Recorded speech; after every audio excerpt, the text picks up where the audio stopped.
Sports presents Glasgow High School Scotties football. I'm gonna make plays all day, man. It's a work day. Hit me on three. 1, 2, 3. Glasgow Scotties football on WCLU 103.1 FM and AM 1490. And video streaming free at WCLUradio.com and on the Glasgow Scotties and the WCLU YouTube channels. Glasgow Scotties football brought to you by Don Franklin Auto, Hardee's, TJ Regional Health, McDonald's, The People's Bank, La Nacional Restaurant, Kentucky Farm Bureau Agent Joe Myers, Applebee's, South Central Rural Telecommunications Cooperative, Baird Private Wealth Management in Glasgow, and Aero Safety. Here we go. Right back down the field here, buddy. It's time for your Don Franklin Auto countdown to kickoff. Glasgow High School, where tonight it is the final regular season football game as the Scotties entertain the Somerset Briar Jumpers. Hello, everybody. I'm Joe Myers, soon to be joined by Chase Landrum and Bruce Tribute for our broadcast tonight. The Scotties coming off of a victory over Butler County last week. Glasgow now 4-5 on the year. They hammered Butler 1 week ago by a final score of 56-14. That snapped a 5-game losing skid for the Scotties. Somerset comes here ranked number 7 in Class 2A in this week's media poll. The Briar Jumpers 6-3 on the year. They hammered Leslie County in their last ball game 1 week ago tonight by a final score of 55-13. Last time these two teams met was just 1 year ago, back on October the 27th in Somerset, and it was a thriller as the Scotties scored inside of the final minute of play and then went for 2 to get the victory. Scotties won that ball game by a final score of 22-21. We'll come back in a moment, and we will have Coach Jeff Garman with us to talk about tonight's matchup with the Somerset Briar Jumpers here on the Don Franklin Auto Countdown to Kickoff show. We're back after a 3-minute timeout here on WCOU Sports. Every morning in hard-working America, Hardee's biscuit makers rise to bake our original made-from-scratch biscuits. And now, mix and match 2 handcrafted breakfast biscuits, just $5. Find the best deals on the Hardee's app. At Don Franklin, we're about more than just selling cars. We're about families, generations of them. Founded by my parents in 1968, we've been here growing alongside you. From the first family car to the newest model for the next generation, our values of trust, care, and commitment are in every handshake, every deal. With over 5,000 vehicles to choose from, check them all out at DonFranklinAuto.com. Don Franklin, driven by family. Your Glasgow destination for the finest flavors of Mexico and more. Priced to keep you coming back again and again. Authentic and delectable. La Nacional International Market Deli and Taqueria. Real Mexican street-style tacos. Carne asada, picadas, ceviche, tripas, burritos, quesadillas, lengua, chorizo, tortas, and more. Always fresh. Made from scratch and delicious. La Nacional. Across from Hibbett Sports, Shane Drive, Glasgow. Have you injured yourself playing a sport or exercising?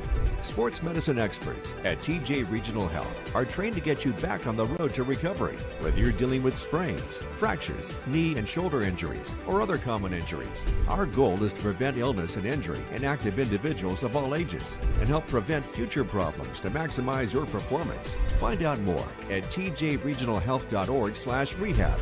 Patients first. Team always. TJ Rehabilitation Services. If you haven't heard, there's a new approach to banking. It's called Kasasa, and you'll find it at the People's Bank. Your free Kasasa checking account offers you monthly cashback rewards. The Kasasa cash checking account can earn you a very high interest rate on your balance. Then link Kasasa Saver, and you'll also get a high rate on your deposits. Grow with Kasasa at the People's Bank in Glasgow, Cave City, and Marion. The People's Bank, working for you. Restrictions and qualifications apply. Restrictions may vary. Contact the People's Bank for details and to learn more. Member FDIC. I just did it, but I waited way too long. Trust me, it's about time you left cable TV behind and started saving with MyStream TV from SCRTC. Already have TV with SCRTC and you still have cable boxes and wires everywhere? Talk to SCRTC about MyStream TV and compare it to your current service. The best thing about MyStream TV, you'll save money and get up to 1 gig symmetrical internet. Visit scrtc.com and click on the MyStream TV logo at the top to start saving on cable today. Every morning in hard-working America, Hardee's biscuit makers rise to bake our original made-from-scratch biscuits. And now, mix and match 2 handcrafted breakfast biscuits, just $5. Find the best deals on the Hardee's app. Welcome back here to Hank Royse Stadium on the Don Franklin Auto Countdown to Kickoff show. As we are now joined by Glasgow head coach Jeff Garman as the Scotties get set to play their final regular season game of the year and their final home game of the season as well before going on the road next week to take on Union County in the first round of the playoffs. Jeff, it's hard to believe it's the final week of the regular season already. These football seasons go by so fast, don't they? They do go by fast, and you start off and you look up and it's fall break, and then you 3 more weeks and you're at your last home game. So your last regular season game. So it has gone by fast, and it's going to be a nice farewell to 6 seniors that have played well all year long. And obviously coming off that victory against Butler County, getting back in the win column, Jeff, I assume that's created a pretty spirited a week of practice this week. I mean, the guys, it's to be honest with you, it's been kind of business as usual. I mean, they've kept their spirits and they've continued. There's been moments where, but that happens every year, win or lose, where the focus might not be exactly where you want it each day in practice. But overall, they've done a really good job. It's boiled down to execution in games and taking care of the football. And, Friday night we executed. We didn't turn the ball over. We made some plays, and that's how you score points. Another thing I really liked about the way you guys played on Friday, Jeff, is the fact that, look, you came into that game as a pretty big favorite on paper. Butler County was undefeated. You guys gave them no hope. You put them away early, and that's the way it should be. And our defense played well early in the game and created some turnovers, and those turnovers created scores, and we had 2 defensive touchdowns. And you looked up, and it's the first quarter, and we're already up 21-28 nothing. And give credit to our kids. Jarek Martin had a big game for you, Jeff. 5 catches, 132 yards, 3 touchdowns. Butler really just seemed to have no answer for his athletic ability, did they? They didn't, and that's what. The plan's kind of been that all year long, try to get Jarek the ball and make plays. And some games we've been able to. It seems like here the last 3 or 4 or 5 games he has, got a lot more catches, more yardage, and just hasn't always gotten into the end zone like he did the other night. But, we hope to continue that trend. I thought Hudson Gum looked good the other night too, Jeff. He was 8 of 12 on the night, 209 yards, had 4 big passing touchdowns. Are you pleased with the progress you've seen with Hudson throughout the season here? I am, and when you play quarterback, I mean, you've got to have some thick skin because you're gonna look good at times, and you're not gonna look good at times. And with him being his first year starting, 3rd year of playing football. He has improved over the year. He's better with his legs. He's making decisions a lot quicker. But with that, he's done a really good job of staying even keeled and not getting down and getting discouraged. Because, I mean, it is part of the quarterback play. When things don't go well, that's who everyone wants to blame. And it's not always his fault. There's 10 other guys out there that have to make opportunities. I know of multiple times he's thrown the ball and our receivers haven't caught it. And we've had different kids turning the ball over. So it's not just on him, but every time he goes out, it's just more experience for him, and he's put into more opportunities, and hopefully he continues to grow. You mentioned the 3 turnovers that your defense created. 2 of those were interceptions that were returned for touchdowns by Kellen Stone. Kellen is now number 1 in the state, tied for number 1 in the state, regardless of class, with 7 interceptions on the season.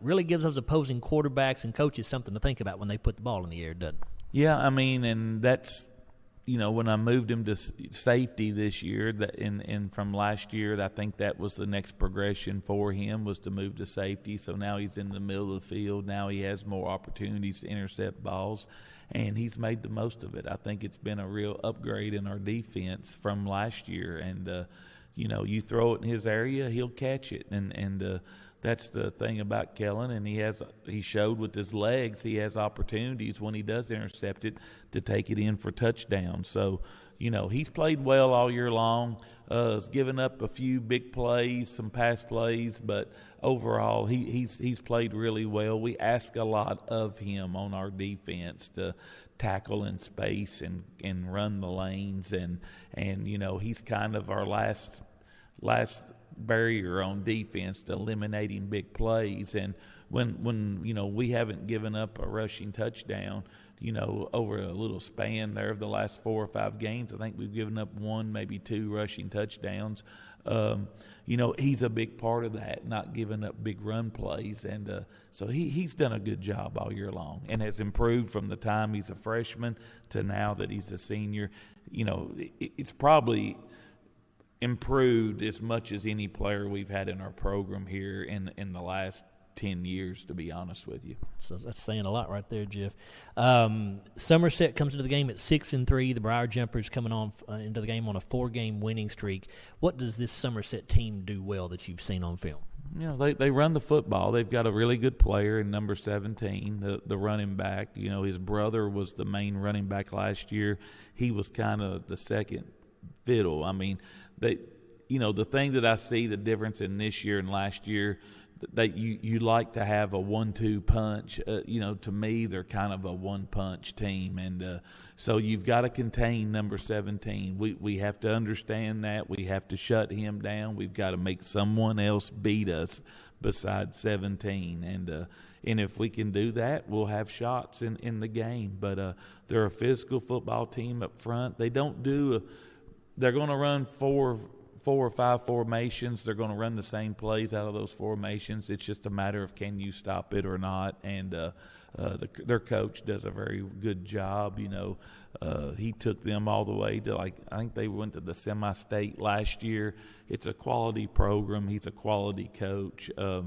He coached at Danville before this and led them to a state championship. So they have a real clean scheme in what they do. They're going to do what they do, and they're going to do it well offensively and defensively. And you've got to find the weaknesses, and on offense, you've got to be able to tackle and understand who's going to beat you. Their quarterback, Josh Bruner, wears number 16. He's completed 88 of 136 passes, 1,112 yards, 10 touchdowns, 3 interceptions. Jeff, what is it important for you guys to get pressure on him, or does he have to be careful, but does he run the ball? What's his style like offensively? He does both. So the emphasis is you put so much emphasis on 17.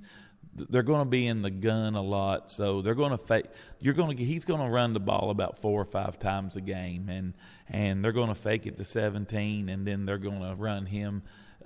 Just how effective. Some games he's been pretty effective. It's tough. It's a tough scheme, and when you've got a good player like 17, you've got to kind of gang up on him, which makes you vulnerable in some other areas.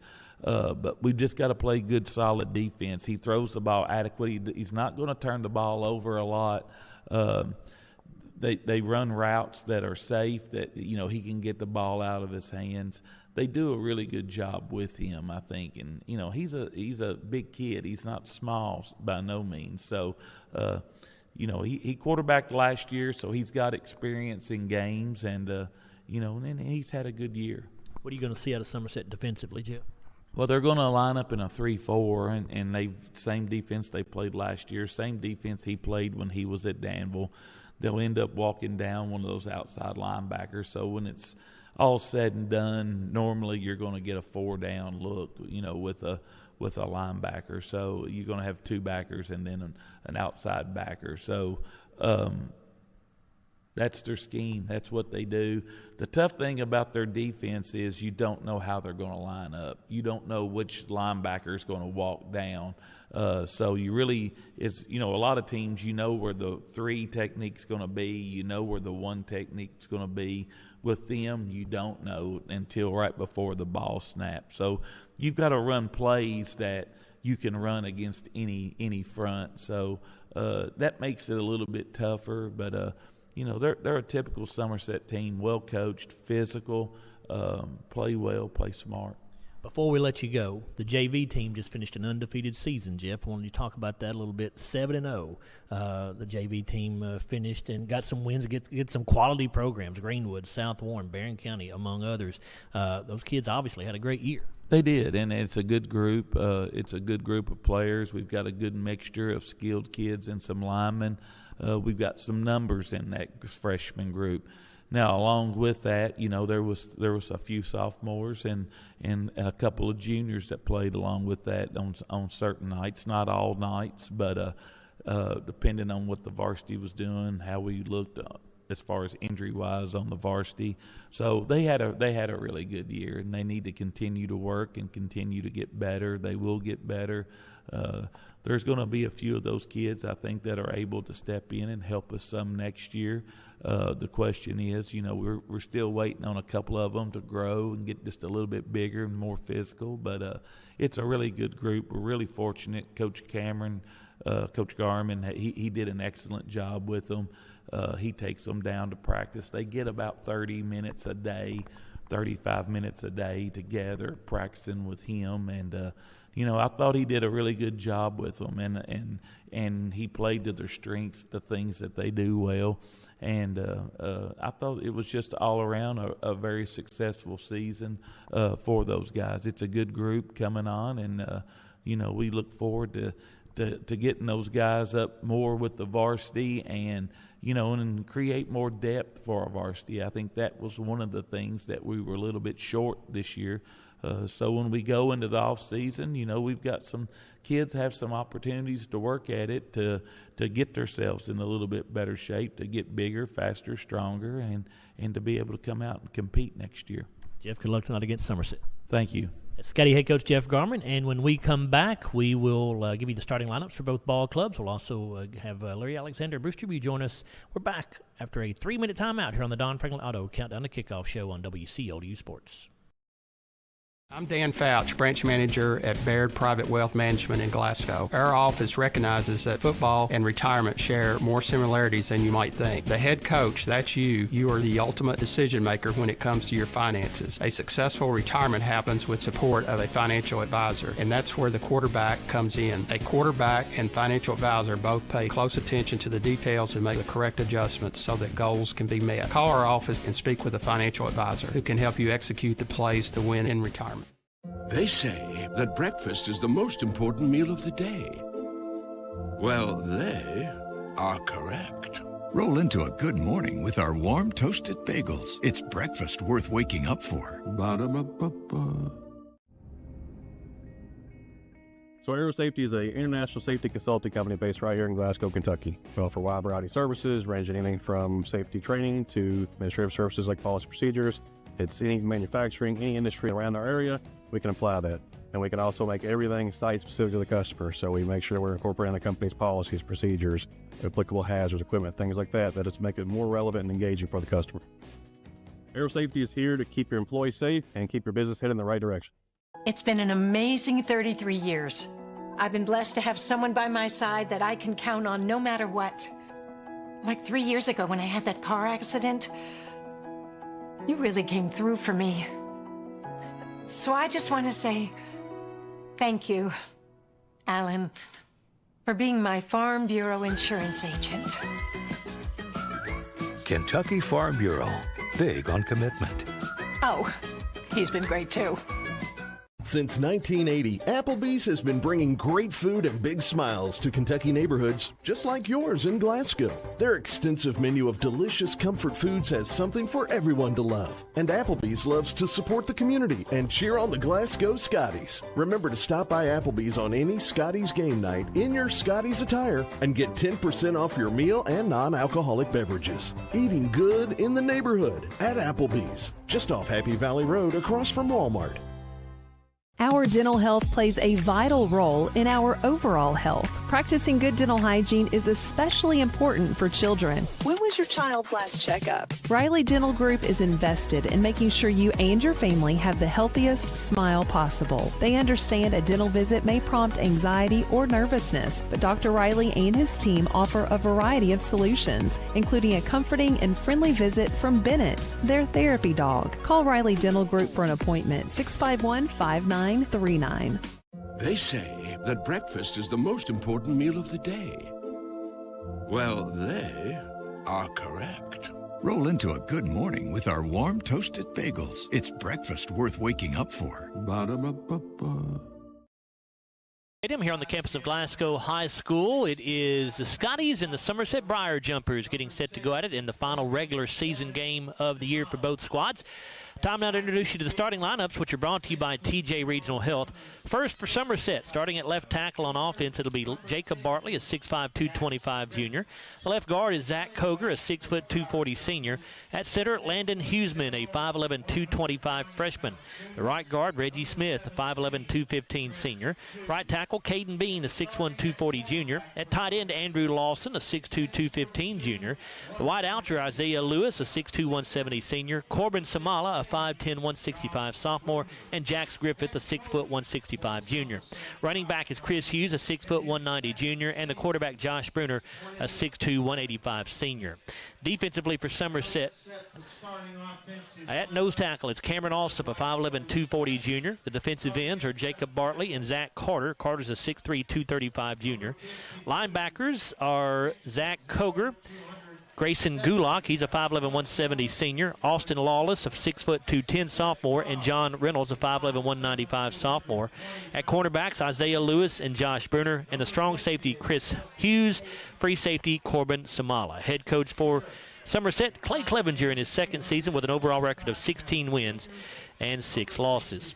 Now for Glasgow, starting lineup brought to you by TJ Regional Health. On offense at left tackle, it's Jordan Huffman, a 6', 270 sophomore. Left guard is Justice Payton, the 5'7", 220 senior. At center, Javion Twyman, a 5'10", 225 junior. Right guard, Parker McGowan, a 6'2", 344 senior. Right tackle, Keaven Massey, a 6'1", 241 junior. At tight end, Grayson Bartley, a 6', 160 junior. The wide receiver, Jalen Bradley, a 5'10", 140 sophomore. Also at wide receiver, Jarek Martin, a 6'5", 185 junior. Fullback, Kanan Allen, a 5'10", 180 junior. Tailback, Cam Bull, a 6', 167 junior. And the quarterback, Hudson Gum, he's a 6'1", 170 junior. Defensively for the Scotties, the nose guard is Justice Payton. The defensive tackles are Keaven Massey and Xander Contreras. Contreras is a 6'2", 215 junior. Linebackers are Stephen Garrett, 5'9", 165 junior. He's starting in place of Trace Smith. Trace will play tonight, but unable to start. He was sick throughout much of the week, so unable to practice much of the week.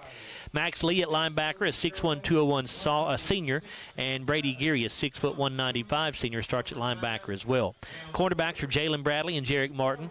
Left safety is Ryder Heller, a 5'11", 180 sophomore. Middle safety, Kellen Stone, a 5'11", 160 senior. And right safety is Kanan Allen. Head coach for Glasgow, Jeff Garman, in his 10th season with the Scotties with 83 wins and 35 losses. Glasgow assistant coaches are Blaze Tylicki, Cameron Garman, Kevin Estes, Randall Parmley, Stephen Buford, and Tyler Hughes. Those are your starting lineups brought to you by TJ Regional Health. And now we bring in Chase Landrum and Bruce Tribune as we continue our Don Franklin Auto Countdown to Kickoff show here. And Chase filling in this evening for Larry, who is out of town. We appreciate Chase taking that spot. But Chase, Scotty's coming off a dominant win versus Butler County last week. They snapped a 5-game losing skid. Really played a clean game. They won the turnover battle 3-0, and they put Butler away early, which is what you should do when you're a big favorite like the Scotties were last week. Yeah, they needed that game last week against Butler County to make the playoffs as well. And you could see last week the Scotties felt more comfortable on offense as well. I felt like the connection with Hudson Gum and Jarek Martin was seen. I think Jarek had 130 yards in that ball game. And the 3 offense, touchdowns, yeah. And the offense just looked more fluid in that game. The defense played well as well.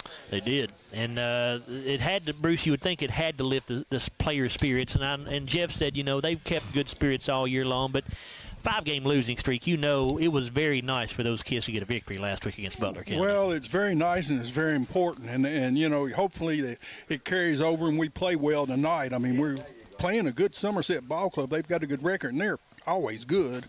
But they're, you know, seem to be pretty well balanced this year. But as you said, we just need to get on a winning streak going into the playoffs. And, Chase, you were talking about the offense and how well oiled it looked. You know, I thought it was one of, if not the best game of the season for the offense. 56 points was a season high.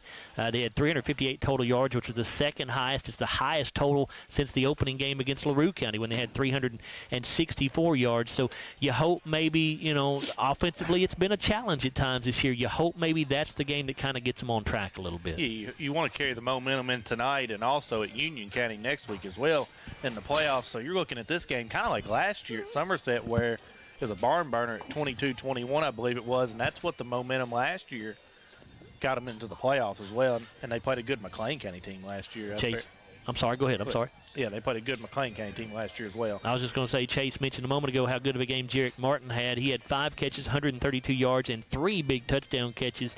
Probably his best game so far, at least statistically, on offense. And, Bruce, if the Scotties are going to win tonight, if they're going to go and upset Union County next week in the playoffs, they probably need Jarek to have those kind of numbers in both of these ball games. Well, we do. You know, we normally are a Russian ball club, and we knew that, you know, our stats should have been, you know, pretty even this year with the skilled people and where we have them and stuff. But, you know, passing was the key last week. I think Hudson was like 10 of 12. 8 of 12 for 209 yards, 4 touchdowns. And so he had one of his better games, and you know, we just need to get that established, and it will help our rushing game.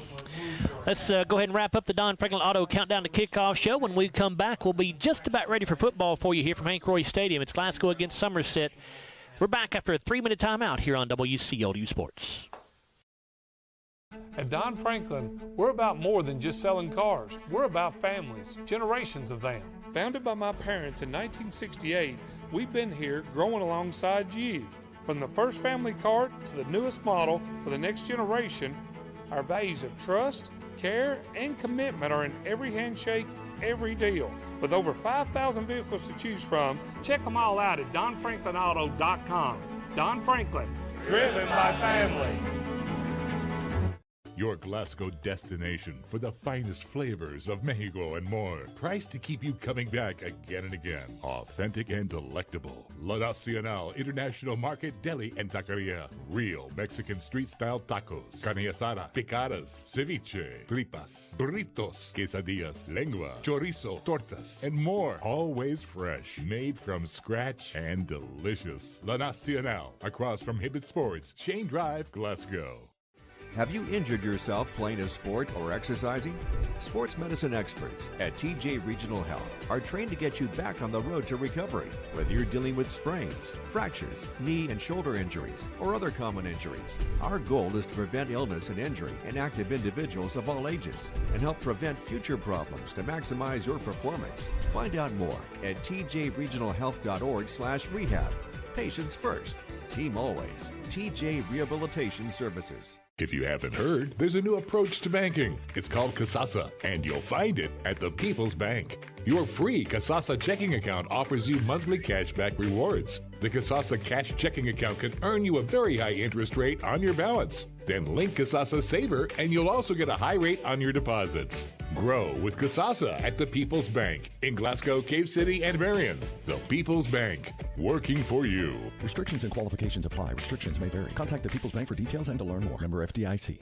Glasgow Scotties football on WCLU 103.1 FM and AM 1490. And video streaming free at WCLUradio.com and on the Glasgow Scotties and WCLU YouTube channels. Glasgow Scotties football brought to you by Don Franklin Auto, McDonald's, the People's Bank, Hardee's, South Central Rural Telecommunications Cooperative, Applebee's, Aero Safety, TJ Regional Health, La Nacional Restaurant, Kentucky Farm Bureau Agent Joe Myers, and Baird Private Wealth Management in Glasgow. Playtime's over, boy.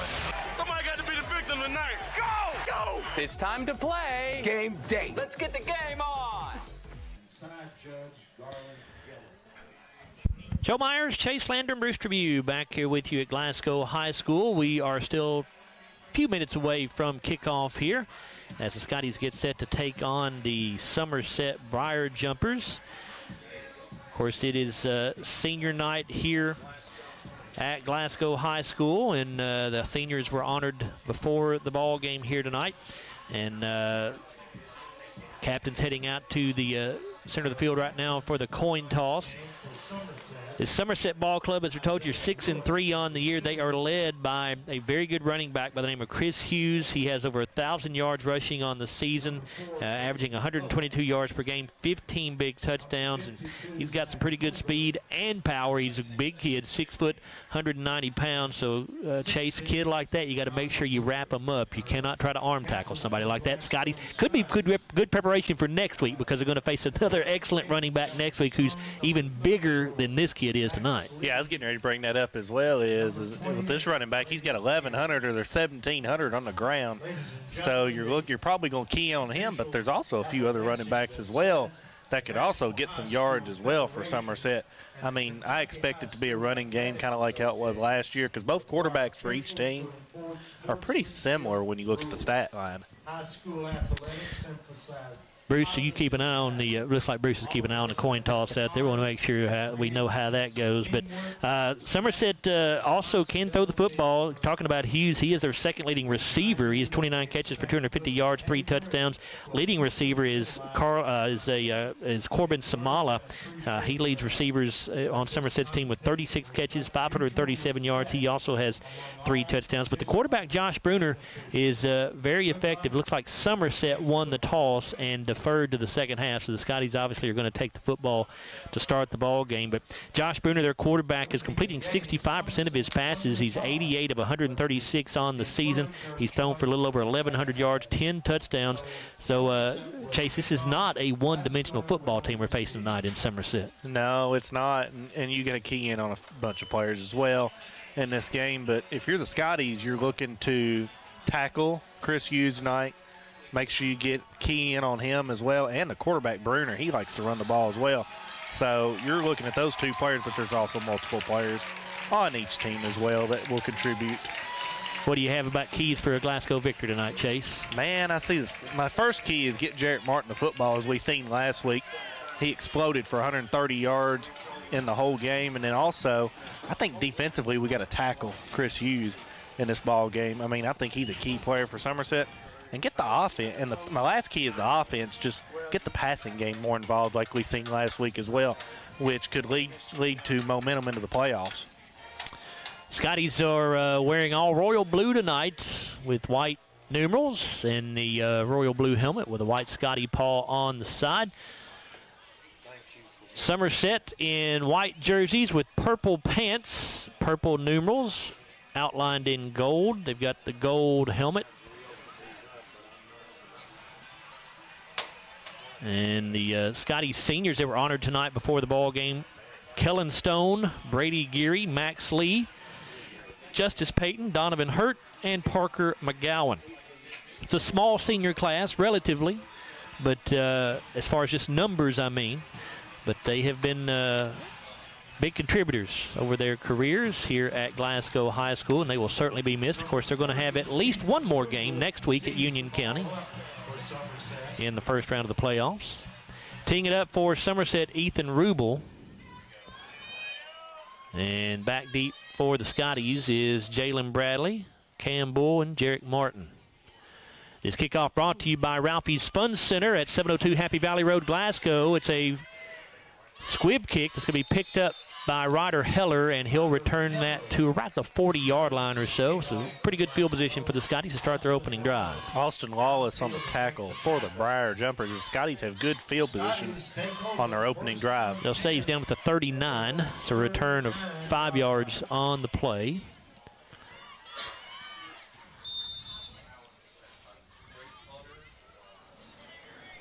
Scotties will start in a spread formation with 2 receivers each way. Bull, the running back, to the left of Gum. Hudson wants to throw on first down, and he overshoots the intended target, Kellen Stone. Just overthrew him out here at the 45-yard line, so it'll be second down and 10.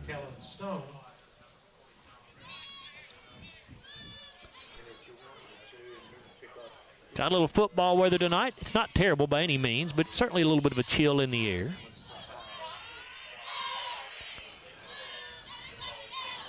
Second down 10 as the Scotties will send Jarek Martin here to the near side. Brady Geary in there as a fullback. Cam Bull the tailback. Straight eye formation. 2 tight ends. Gum under center. He'll give to Bull. Cam starts to the outside around the right end. Now tries to bounce it back in, and he is going to get about 3 yards to the 42-yard line. It'll be a pickup.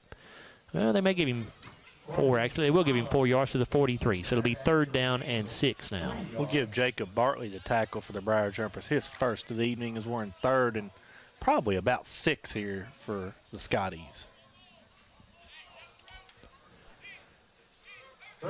3 wideouts to the near side. That's Stone, Martin, and Moore. Bradley goes wide to the left side. Bull, the lone setback. Gum in shotgun. Hudson wants to throw. Lets it go. The pass is incomplete. It was intended for Jarek Martin, but Jarek was not looking for the football.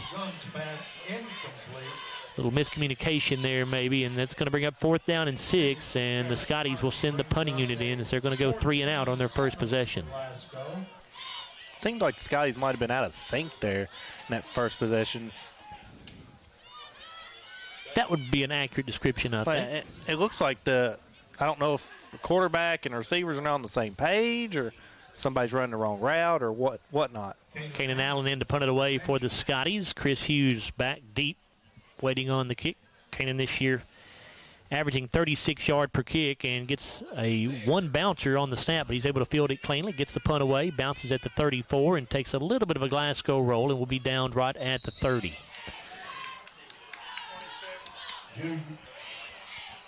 Punt of 27 yards that time for Kanan Allen, and it'll be 1st and 10 for the Briar Jumpers at their own 30.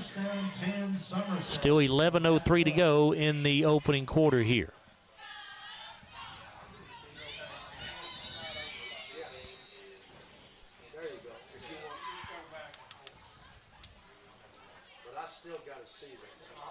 Briar Jumpers will break the huddle with quarterback Bruner starting off in shotgun formation. He has Hughes to his right. Trips to the far side of the field, a single wide out to the near side. And Somerset just jumped. Tight end here, or the tackle, here on the left side. Flinched a little bit, fell forward, so that'll be a 5-yard penalty. It'll be 1st and 15 from the 25. Starting from behind the chains. Brings up 1st and 15.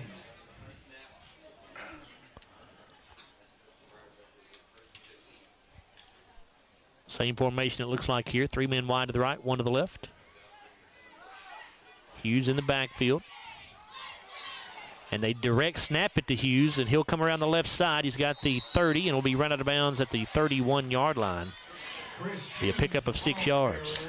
Yeah, that's a good run for Hughes there. He's very quick out of the backfield as well. 6-yard pickup. It'll be 2nd down and 9 from the 31. 10:58 to go. Clock stopped as Hughes ran out of bounds that time. Neither team has scored. Somerset's first possession. Scotties went 3 and out. Bruner again in shotgun. Hughes to his left this time. Going to fake to Hughes. Bruner keeps it around the left side, but he's going to be wrapped up and taken down for no gain. That's Xander Contreras on the tackle that time, Chase. Yeah, that was a great tackle there from Contreras, or he was going to get the end right there. Might get about 10 yards.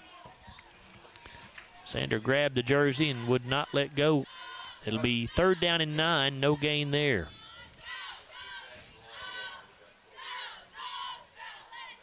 Big chance for the Scottie defense to get off the field here, get the ball back for the offense.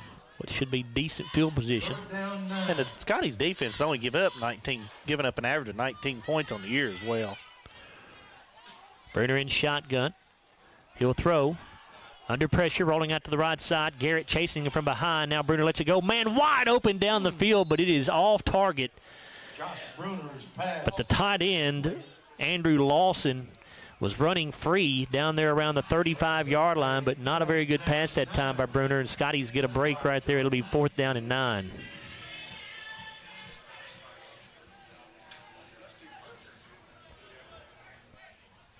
And dropping back to punt it away for Somerset, Julian Carroll. Jalen Bradley back deep for the Scotties. Carroll in punt formation for Somerset.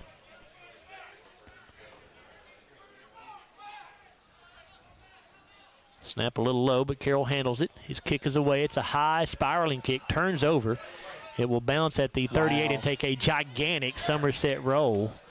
And will be downed at the 24-yard line, so it rolled 14 yards. Somerset downs the ball. That's one of those where you'd like to see Jalen maybe step up and fair catch that ball, if nothing else.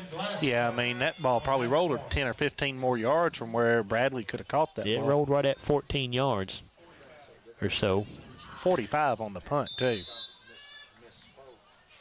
First down and 10 for the Scotties as both offenses go 3 and out on their opening possessions. Scotties start at their own 24. Gum under center, He'll give to Bull, who is a tailback in the I formation. Slips a tackle initially. Cam keeps his feet, and he will get it out just shy of the 30-yard line. They'll spot him down at the 29, it looks like, with a pickup of 5. Bruner on the tackle for the Briar Jumpers, his first tackle of the evening. 9:40 to go in the opening quarter. We are scoreless. Still looking for our first down of the game for either club. Gum in shotgun. Bull sets to his right. 2 receivers left, 1 to the right side. Heller, a wing back on the left side. They give to Bull, trying to get around the left end, following his blockers that way, and he'll get to the 31, maybe the 32. Pickup of about 3, it looks like. I think they'll spot him at the 32-yard line. So that'll bring up third down. Well, let's see. Yeah, they do have it at the 32. So third down and 2 coming up. We'll give Jacob Bartley a tackle there. It's his second of the evening, and Scotty's got third and short.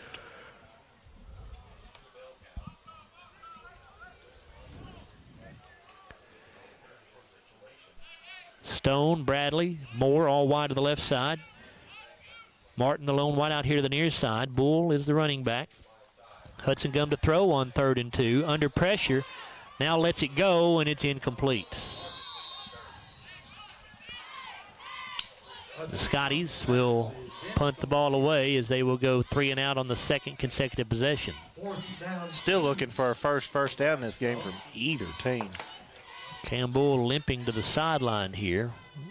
Going to get some attention from John Vaughn, the Scottie training staff. Keenan Allen in punt formation from Scotties. I will say it's the first time in maybe a couple of games I've not seen him in a knee brace as well. Yeah, I didn't notice that. Allen's punt is away, angles it towards the right sideline. It'll bounce at the 43 and take a little bit of a Glasgow roll inside the 40, and Jeremiah Moore will down it at the 36. Punt of 32 yards, no return. 8:28 to go in the first quarter. Glasgow's had 2 possessions with no first downs. Somerset had 1 with no first downs. Somerset from that point. Obviously, we are scoreless.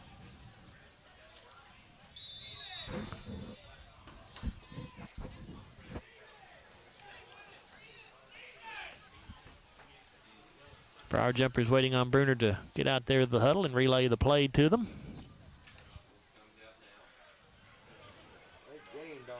Two receivers near side, a single wide out right. Hughes in the backfield with Bruner. Here's the give to Hughes, and he'll go down after short gain, maybe a yard.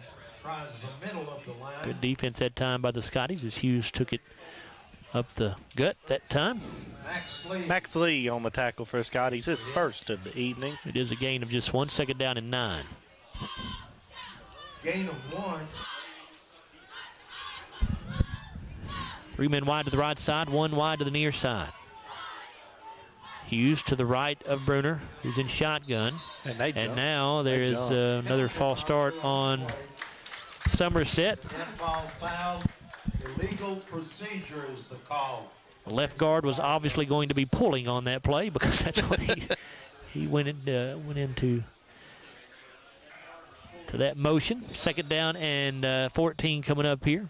That 5-yard penalty backs it up to the 32. Been a very sloppy couple opening minutes. Yes, it has. Well. Second down, 14. 3 receivers right, 1 left. Bruner in shotgun, he'll throw. Rolling right, pass is intercepted. That's Jarek Martin. This could be 6 at the 10, at the 5, end zone, touchdown Scotties. Wow, good eyes there by Jarek to get that ball on the interception, take it back in. Ball got deflected I believe, I don't know if it was a Somerset or a Glasgow player that got a deflection, but Jarek Martin winds up with the interception and the pick six. It's the third pick six of the year for the Scotties. All have come in the last two ball games, two last week by Kellen Stone, and now this one for Jarek Martin. And the Scotties go up 6-0, 7:25 to go in the opening quarter. Jared Malagon on for the PAT.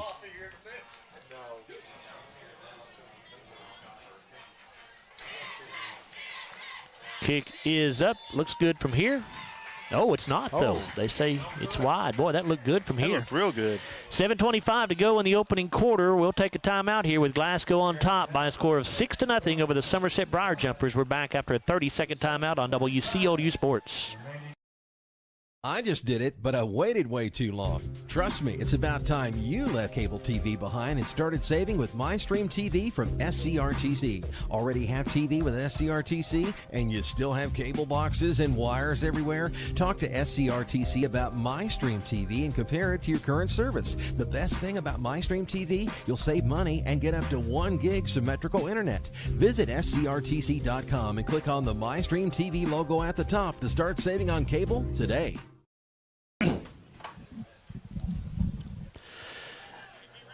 That was a 36-yard interception return for the touchdown by Jarek Martin. It was the second INT of the season for the junior. But the missed extra point leaves Glasgow with a 6-0 lead, 7:25 to go in the opening quarter here from Hank Royse Stadium. Malagon gets the kick away. It'll be fielded at the 15-yard line, the 20, 25, 30.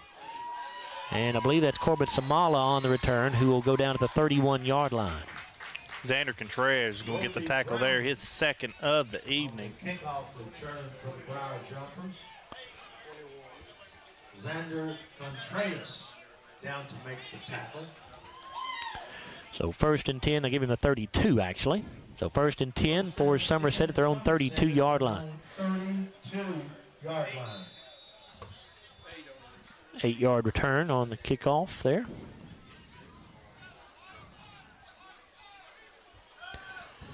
Burner in shotgun. Hughes to his right. They'll hand it to Hughes. He goes up the middle with it. Has a nice hole. He'll cross the 35 and get it out close to the 40. I think he'll be shy, though. Stopped at the 38, I believe. We'll give Kievan Massey on the tackle there. His first of the evening. Jacob Bartley carrying. Be a pickup of 6. Second down and 4 now. Makes the tackle. Brings up a second down 4. The Jumpers. We still don't have a first down in this game with 6:47 to go in the opening quarter, although the Scotties have the 6 points. That came off a pick 6. And that's all that matters currently. Yep.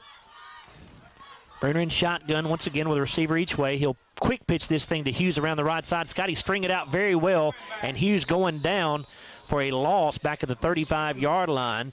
A penalty flag is down, and that's a hold on Somerset. So you can decline this, and you would have a 3rd down and about 7, or you can accept the penalty and 2nd down and about 17 or so. I think they're probably going to take them back 10 yards here. They will accept that penalty. You're right, Chase. That'll move the football back to the 28-yard line, I think. I think so. Yep, 28-yard line. 2nd down 14 here. Play resumes, 2nd down 14. Brenner in shotgun with Hughes to his left, a wide out each way, a wing back on the right side as well.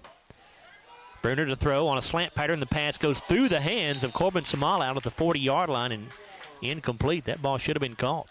Yeah, he had both hands on it. It was a good pass from Bruner. He just couldn't bring it in where it brings the Briar Jumpers in 3rd and long right here as they are still looking for their first down of the game. Samala is their leading receiver on the year with 36 catches, 537 yards, and 3 touchdowns. 3rd down and 14 now. Clock stopped with 6:14 left in the opening quarter. Scotties in front 6-0. Somerset taking a long time to get this play off here. They come to the line of scrimmage with only 5 on the play clock. See if they get it off. They just do with 1 on the clock. Bruner wants to throw.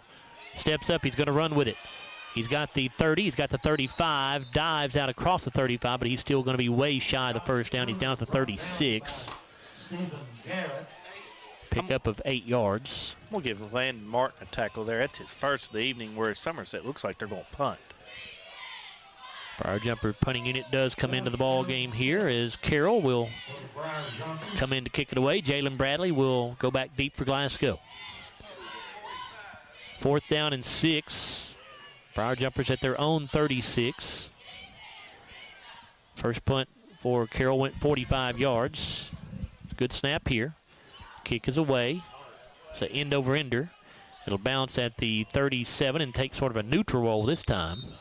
And will be down at the 36. Punt of 28 yards there. So Scotties get it back on top 6-0.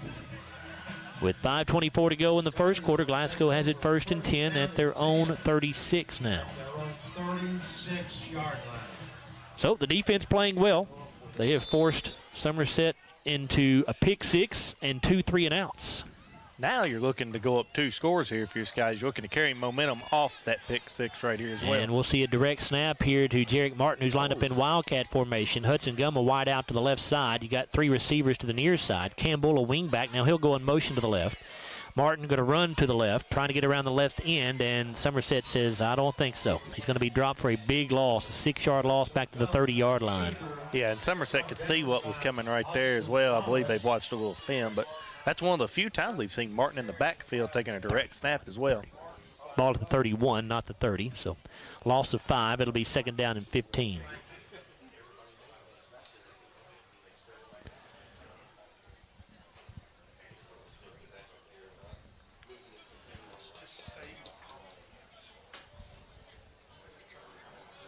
Hudson Gum will set up in shotgun. He's got Bull in the backfield with him.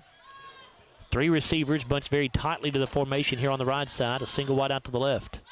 Gum rolling to the right. Under a little pressure. Now lets it go. Man is open. Caught by Bradley at the 45. He's got the 50, the 45, the 40, the 30, 25, 20, 15, 10, 5. End zone. Touchdown, Scotties. Wow. Gum had found a wide open Bradley behind the defense right there and just connected with him. A completion of 69 yards from Hudson Gum to Jalen Bradley. And that may be the longest play from scrimmage on the season for the Scotties. Let me check that stat. It will be the longest play of the season for Glasgow. Prior to that was a 64-yard pass. And this one goes for 69 yards from Hudson Gum to Jalen Bradley. And the Scotties have something going here against Somerset, up 12-0 with 4:27 to go in the first quarter. Glasgow will try to go for 2 here to make up for that missed extra point the last time out.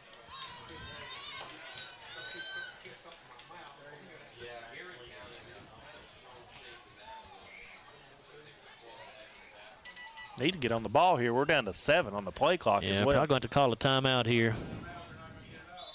Yeah, and they do. So we'll stay right here. And let's tell you that tonight only, if you wear your Scotties attire to Applebee's, you'll get 10% off your meal and all non-alcoholic beverages, as Applebee's is sponsoring all timeouts for us here during football season. We appreciate that. So again, if you haven't had supper yet, go out to Applebee's. Wear your Scotties attire if you want 10% off your meal and all non-alcoholic beverages.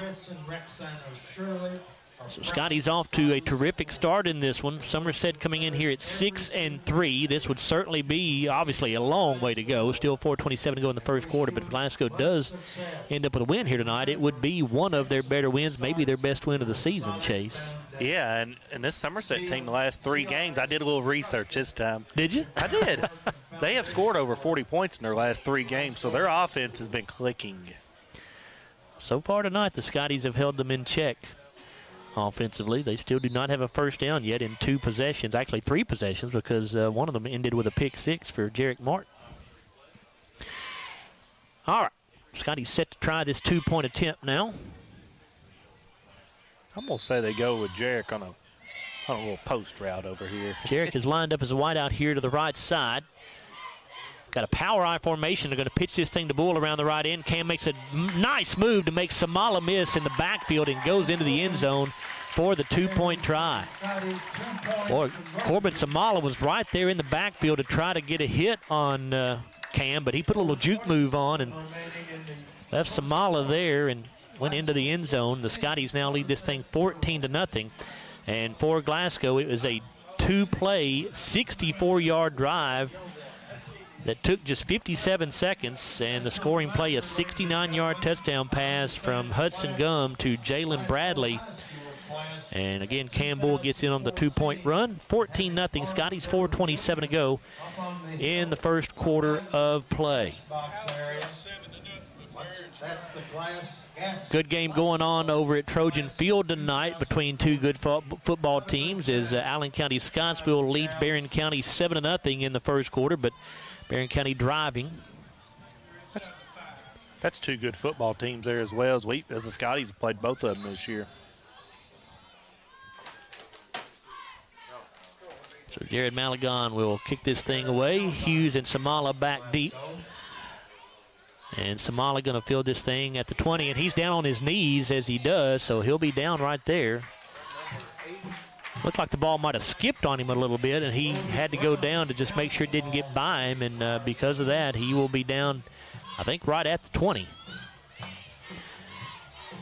So 1st and 10 for the Briar Jumpers. And by the way, that last Glasgow touchdown, I should tell you, was brought to you by Arrow Safety. Ball is spotted at the Somerset 20-yard line. 1st down 10, Briar Jumpers from that point. Bruner in shotgun, Hughes to his right. Going to give this to Hughes. He'll take it off right tackle and going to get tripped up before he can get to the 25-yard line. Well, actually, they say he's right at the 25, I think. That seems like a generous spot to me, but a 5-yard pickup. Ryder Heller on the tackle for Scotties. His first of the evening. He looked like he grabbed him by his ankles to tackle him right there. He might have slipped that tackle. 3:59 to go in the opening quarter. Scotties on top, 14-0. Bruner in shotgun again with a receiver left and two to the right. Hughes in the backfield. Give to Hughes again. Slips a tackle in the backfield, and now he's got some room. He's got the 30, 35, 40, and he'll be dragged down from behind around the 42-yard line with a Somerset first down. The first down of the game by either team. Contreras is on the tackle for the Scotties. His third of the evening. Is that the first down of the evening for either team?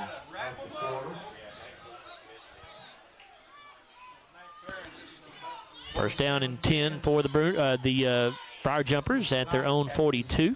Somerset 42. Two wideouts to the left, one to the right. Hughes is the running back. Bruner gives to Hughes, goes right up the middle with it. Got a good push from his offensive line, and he'll get it across the 45 to the 47. Again for the 21 Briar Jumpers. We'll give Contreras the tackle again. That's his fourth tackle in the first quarter. That Somerset is quickly on the ball. Pick up a 5 there for Hughes. 2nd down 5. Under 3 minutes to go now in this first quarter. Glasgow up 14-0. Hughes will sit up to the left of Bruner this time. Two receivers to the left, one to the right. Give to Hughes once again. Goes up the middle with it, and he's got a hole. He'll have another first down as he crosses midfield and goes down at the Glasgow 47. Stephen Garrett on the tackle for this guy. That's his first of the evening. Pickup of 6 yards there. Again, Somerset back on the ball here as they go tempo.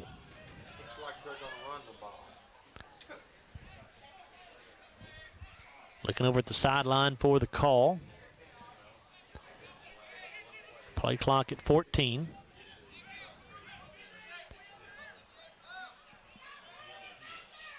Bruner will snap it. High snap, but he handles it. Gives to Hughes. Sweep around the left side. He's got the 45, and a flag is down at the end of the play. Chris Hughes around the left end.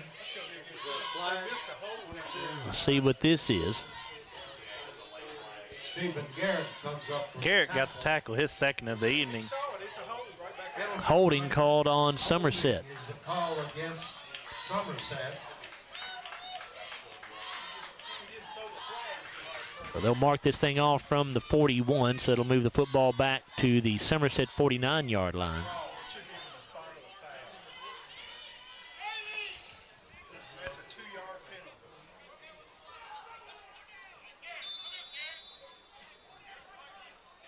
It'll be first down and 14 now. First down, 14. 2 minutes to go in this opening quarter.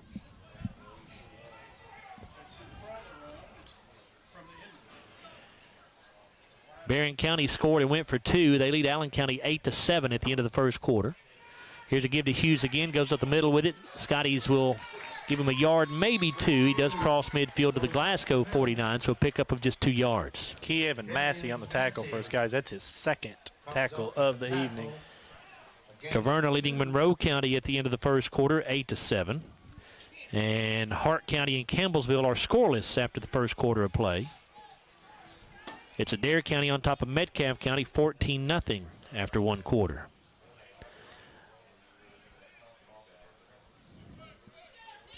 Second down, 12 for the Briar Jumpers. 1:10 to go in this opening quarter.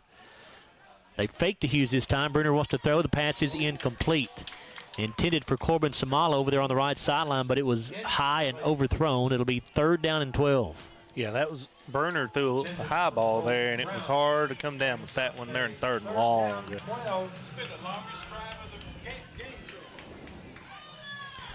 Clock stopped with 1:05 to go in the first.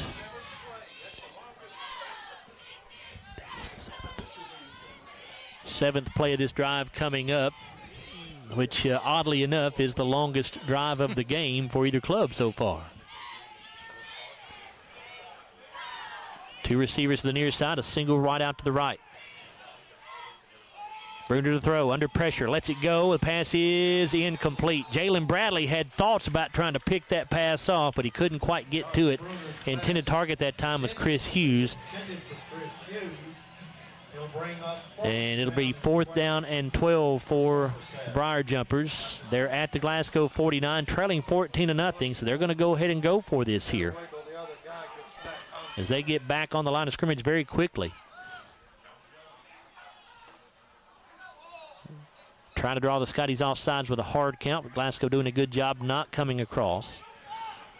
And we may see a quick kick here. We will. It'll be a quick kick, and it comes right back to Bruners. It hit the back of one of the linemen. The Scotties are going to have this football in great field position at the Somerset 42-yard line. Bruner just tried a quick kick, and he didn't get anything on it. The ball went directly into the back of one of his offensive linemen. And Glasgow will get the ball first and 10 at the Somerset 42. Nice play there by the Scotties. Don't see the old quick kick very often anymore, but Somerset tried it, but it was unsuccessful. So Glasgow with a chance to build on a 14-0 lead with 1 minute to go in the first quarter.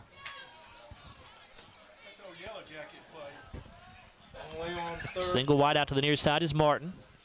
Straight I formation in the backfield. Here's the give to Bull. Cam makes a nice move at the 40. He's got the 35 to 30. Another good move at the 25, inside the 20 and down near the 16-yard line. Terrific run that time by Cam Bull. Showed you a little bit of everything on that one. That was Austin Lawless on the tackle for the Briar Jumpers, his second of the evening, as the Scotties are now in business. That is a first down for the Scotties, a Baird Private Wealth Management first down. It is their first down of the night, or second first down of the night, excuse me. That doesn't count as first down, does it?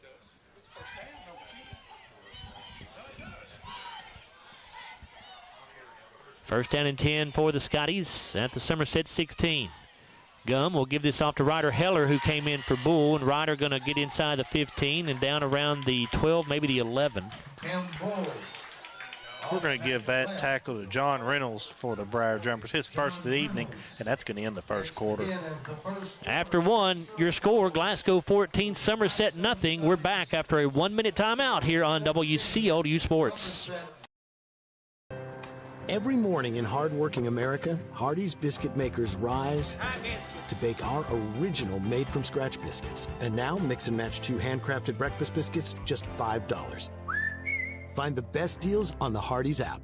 I'm Dan Fouch, branch manager at Baird Private Wealth Management in Glasgow. Our office recognizes that football and retirement share more similarities than you might think. The head coach, that's you. You are the ultimate decision maker when it comes to your finances. A successful retirement happens with support of a financial advisor, and that's where the quarterback comes in. A quarterback and financial advisor both pay close attention to the details and make the correct adjustments so that goals can be met. Call our office and speak with a financial advisor who can help you execute the plays to win in retirement. Every morning in hardworking America, Hardee's biscuit makers rise to bake our original made-from-scratch biscuits. And now, mix and match 2 handcrafted breakfast biscuits, just $5. Find the best deals on the Hardee's app. 14-0 Glasgow as we get this second quarter underway. Scotties threatening once again. They're in the red zone here. 2nd down and 6 coming up. Ball at the Somerset 12. Hudson Gum under center. Backs in an I formation. Gum. Off play action, wants to throw. Rolling out to the left side. Stops. Lets it go into the end zone. It is caught by Jarrett Martin, but he's out of bounds. Hudson put a little bit too much air underneath that one. Hudson Gum's pass. Jarrett came down with it, but his foot came down out of the back of the end zone there. So it's an incomplete pass. It'll be 3rd down and 6. You're looking for Scotty's score right here as well to get a 3-touchdown lead in this ball game. Certainly 4-down territory, so you've got 2 downs to pick this up. I mean, you could just see Jarrett Martin's athleticism there as well with how high he went up to get that ball. Yep, athletic ability is one thing Jarrett does not lack, that's for sure. He goes wide to the right side. Power I formation in the backfield. Bull dots the power I. They pitch it back to him around the left side. Cam will get it down around the 10-yard line, so only a pickup of about 2. Off tackle left. That tackle goes to Zach Coger for the Briar Jumpers. That's his first of the evening. 4th down and 4 now coming up for the Scotties. Ball just inside the 10-yard line. For the Scotties.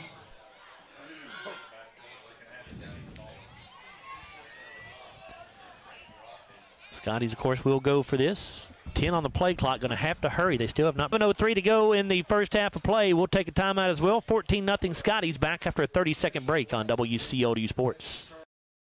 We know there's a big difference between being in a community and being part of the community. That's why here in Glasgow, we cheer on the Scotties. We work hard every day to make a positive impact on the community we call home. Behind our golden arches, we strive daily to serve delicious food and treats. If you could only smell this McDonald's ad, you'd smell how delicious this burger and fries really are. Join our McTeam. To learn how, text KY209 to 38000. Benefits include a sign-on bonus up to $500. Yes. Looks like it's right for you. Scotties are going to attempt a 27-yard field goal here by Jared Malagon from the left hash on 4th down and 4. Jared has the leg to do it, no question. This is his first field goal attempt of the season. Snap a little high. Martin gets it down. The kick is on the way. And it is good. Just inside the right upright. 27-yard field goal for Jared Malagon puts Glasgow up by a score of 17-0. Glasgow takes a 17-0 lead. 10:46 to go in the second quarter. As we'll let you know about that scoring drive here for the Scotties in just a moment, but Jared Malagon with his first field goal of the year. He's 22 out of 26 on his PATs. Jared, 5'6", 148 junior. Plays on the Scottie soccer team as well. He'll get set to kick this thing away as Samala and Hughes will go back deep for the Briar Jumpers. For the Scotties, it's a 5-play, 58-yard drive. Time of the drive was 2 minutes and 14 seconds. And as we said, it's capped off by the 27-yard field goal by Jared Malagon. to go up 17-0 with 10:52 to go in the first half of play.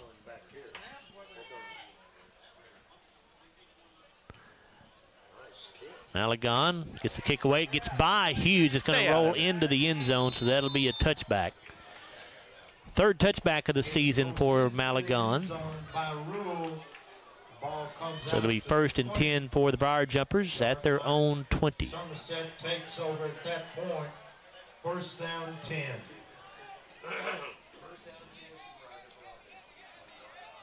Well, Scotties off to a tremendous start here, leading 17-0, 10:52 to go in this first half of play. Glasgow coming in off that big win over Butler County last week that snapped a 5-game losing streak. And right now, Glasgow playing really well, Chase. And this is a good Somerset ball team. Yeah, They're 6 historically and 3, good. Ranked number 7 in Class 2A. Bruner in shotgun, Hughes to his left. A receiver each way. Bruner to throw. And the pass is caught, but the receiver was down on his knees when he made the catch. That's Corbin Samala, and they will spot him down at the just shy of the 25-yard line. We'll call it the 24, actually. They do back it up right to the 24.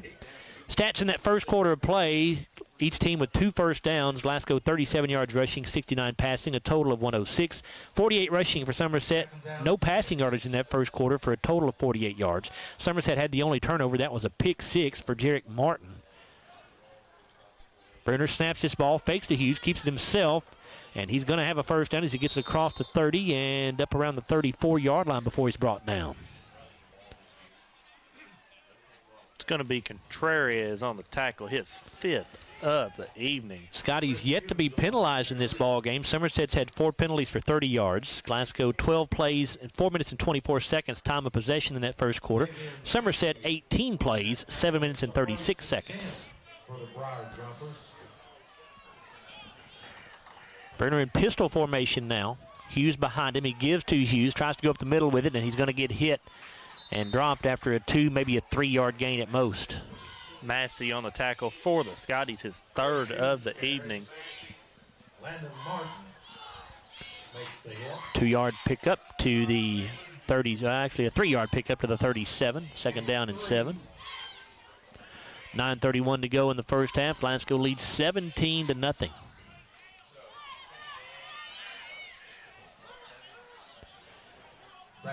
Wide out to the near side, wing back on the left side. Now he'll come in motion to set up on the right.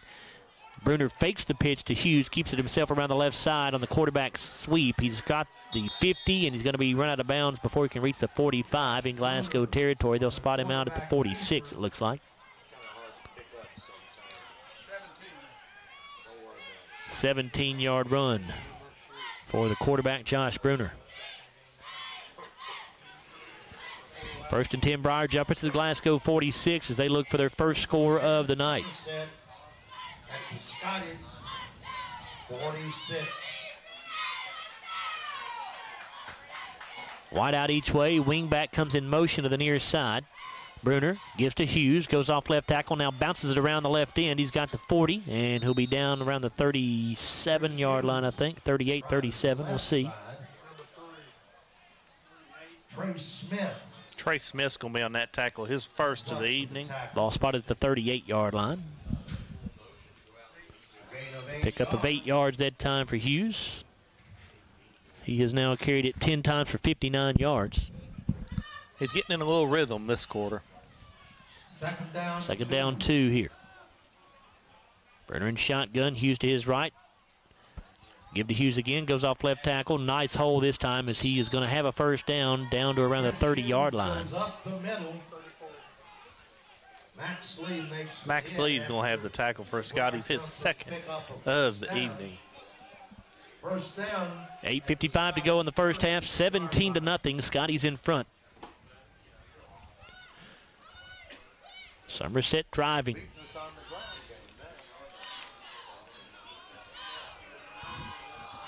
At the Glasgow 30 with a wide out each way. Wing back on the left side, they give to Hughes. He goes off left tackle again, and he'll be stopped before he can reach the 25.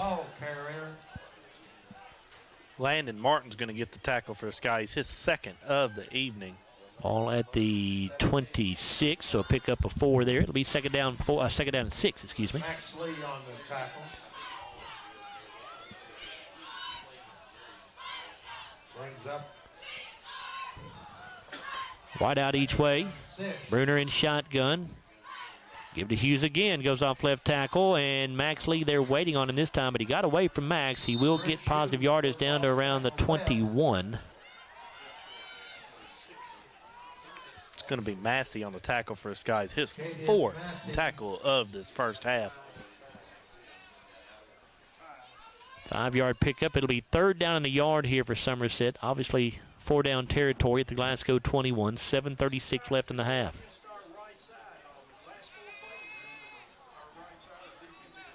Third down 1. 3rd in the yard here for the Briar Jumpers as Bruner goes up under center. Look for a quarterback sneak here, and there it is. He has his first down. Josh Bruner on the quarterback. To the 19-yard line, a pickup of 2. 10, Somerset. That tackle's going to go Contreras, his 6th of the first half. Good half for Zander. That's his 5th tackle of the ball game. 1st and 10 Briar Jumpers there at the Glasgow 19-yard line. Scotties so far pitching a shutout, leading 17-0. Somerset trying to change that. A receiver to each side, wing back on the right side, and a quarterback keeper for Bruner, and he's going to lose a yard, I think. It's going to be Max Lee. I think Max Lee was the first to get to him again. That's his 3rd tackle of the evening. Quarterback keeper. They will move it back to the 20-yard line, so it's a loss of 1, 2nd down and 11. Well, and this is a pivotal possession for the Scotties defense as well, because the Briar Jumpers get the ball to open the second half as well. Orange Central leads Todd Central 22-14 in the second quarter. We saw Warren East and Franklin Simpson were tied at 14 after 1 quarter of play. Second down 10. 2nd down and 11. Bruner in shotgun. Got Hughes in the backfield with him, and we get a whistle. What do we have here? Timeout called by Somerset. Timeout, Somerset. We'll stay right here. 6 minutes and 6 seconds to go in the first half of play. Glasgow on top by a score of 17-0. Butler County looking for their first victory of the season tonight in what's going to be their final game of the year. They lead, who are they playing? Ohio County 9-0. And Allen County Scottsville has moved out in front of Barron County by a score of 15-8 in the second quarter. Bowling Green leading Louisville St. X 19-3. Statement there by Bowling Green. Warren East has now taken a 22-14 lead over Franklin Simpson with 10:33 to go in the second quarter there. And then excellent start with a solid foundation. Let's see. Just a reminder. I thought I saw another score come across, but I guess I did not. Scottie class of 2014 are having part. While we have a moment here before we wrap up the timeout, let's take a look at an SCRTC powered replay of Jarek Martin's pick 6. A little over 30 yards out back in the first quarter that gave Glasgow their first score of the night. 2nd and 10. As we go back to action now, 2nd down and 11 for the Briar Jumpers. Bruner wants to throw. Looking for Samala in the end zone. It is incomplete. Samala dropped it. He got Bradley there on the end right there, and Bradley was caught with the pump fake, and it was a good ball from Bruner. Yep. Samala went with a little hitch and go that time, which Jalen bid on, and Samala was open, had a couple of steps on Jalen. Probably should have brought that pass in. It wasn't a perfect pass. He laid out for it, but he got both hands on it. That's 3rd down and 11 coming up. Here comes the 12th play of the drive for the Briar Jumpers. 6 minutes to go in this second quarter, 17-0 Scotties. A receiver each way. Man in motion is Samala. Going to pitch it forward to him on a jet sweep. He'll get around the right end. A flag is down, it looks like. And he's going to go out of bounds around the 12-yard line. I thought I saw a flag come out. Y'all see one on the field somewhere? On the 20. Okay. Thought I saw one. It's a hold on Somerset, so back him up. Now it becomes 3rd and forever right here. If they mark it from the 20, obviously that'll put the ball back at the 30-yard line.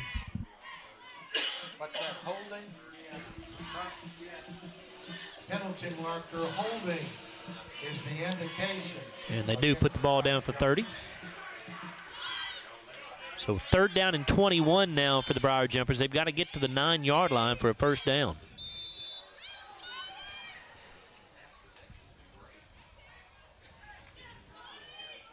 Third down 21 with the ball spotted at the Scottie 30. One wide out each way. Actually, 2 now to the left as Hughes lines up over there. Bruner in an empty backfield in shotgun formation. He has a wing back on the left side.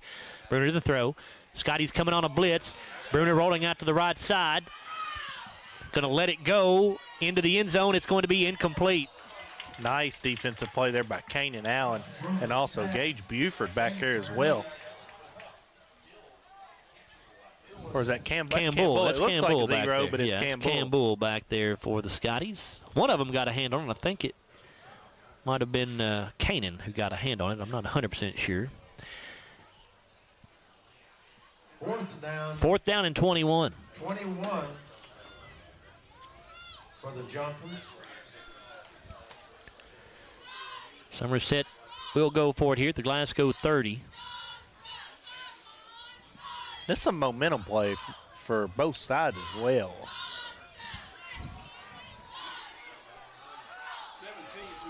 Two receivers left, one to the right. Bruner to throw. Looking over the middle field. Man wide open, caught for the first down and going down inside the 5. As was a deep slant that time. Corbin Samala makes the catch. And Somerset converts on a 4th down and 21. And now they'll quickly get on the ball down at the 1-yard line. Man. Jalen Bradley made the tackle. First down. And the Scotties are going to burn a timeout with 5:35 to go in the first half of play. Boy, you hate to give up a 4th down and 21 right there, but a good throw by Bruner, good pattern by Samala. Just they connected well on that deep slant. Let's take a moment to thank our sponsors here on WCLU. They are Don Franklin Auto, TJ Regional Health, South Central Rural Telephone Cooperative, Baird Private Wealth Management, McDonald's of Glasgow, Aero Safety. Scottie football also brought to you by Hardee's, Applebee's, Kentucky Farm Bureau Insurance Agent Joe Myers, Ralphie's Fun Center, La Nacional International Market and Restaurant, and by the People's Bank.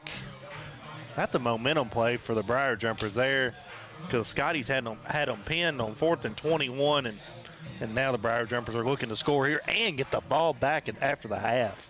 1st and goal at the 1. Still plenty of time to go here in the second quarter, though. The Scotties would have plenty of time to do something with it offensively to try to answer. But might just look for a quarterback sneak here from Bruner, or certainly a handoff to Hughes. Either one of those are very viable options. At the 1-yard line. Hughes and Gulak both in the backfield. They're split. And it will be a quarterback sneak for Bruner, and he is in for the Somerset touchdown. Touchdown, Somerset. 5:30 to go in the first half of play. Briar Jumpers on the scoreboard for the first time as Glasgow's lead is cut to 17-6. First half. And coming on to attempt the PAT will be Anderson Rubel, who has been very good this year. He's 36 out of 37 on his point after tries. Quarterback Bruner to hold.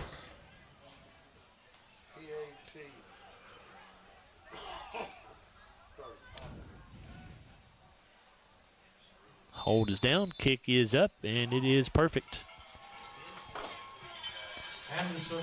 5 minutes and 30 seconds to go in the first half of play. 17-7. Scotties on top, but Somerset cutting into the advantage for Glasgow. Stay tuned. At halftime, we'll have our Don Franklin Auto halftime show for you. We'll give you the first half stats in this one. That scoring drive for Somerset, a long one, 14 plays and 80 yards. It took 5 minutes and 30 seconds. Capped off by a 1-yard touchdown run for Jared Bruner. For Bruner, that's his 4th touchdown run of the season. And the extra point good for Rubel. 17-7, Glasgow leading Somerset. Campbell, Jarek Martin back deep for the Scotties.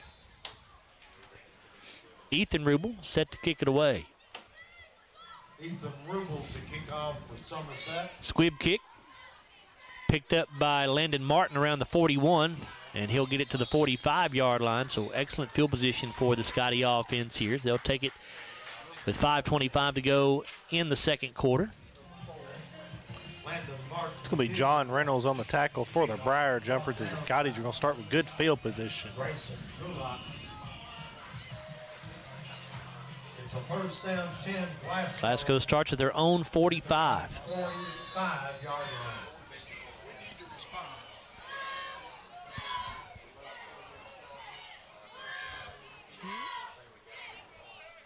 Scotty's trying to answer the Somerset touchdown.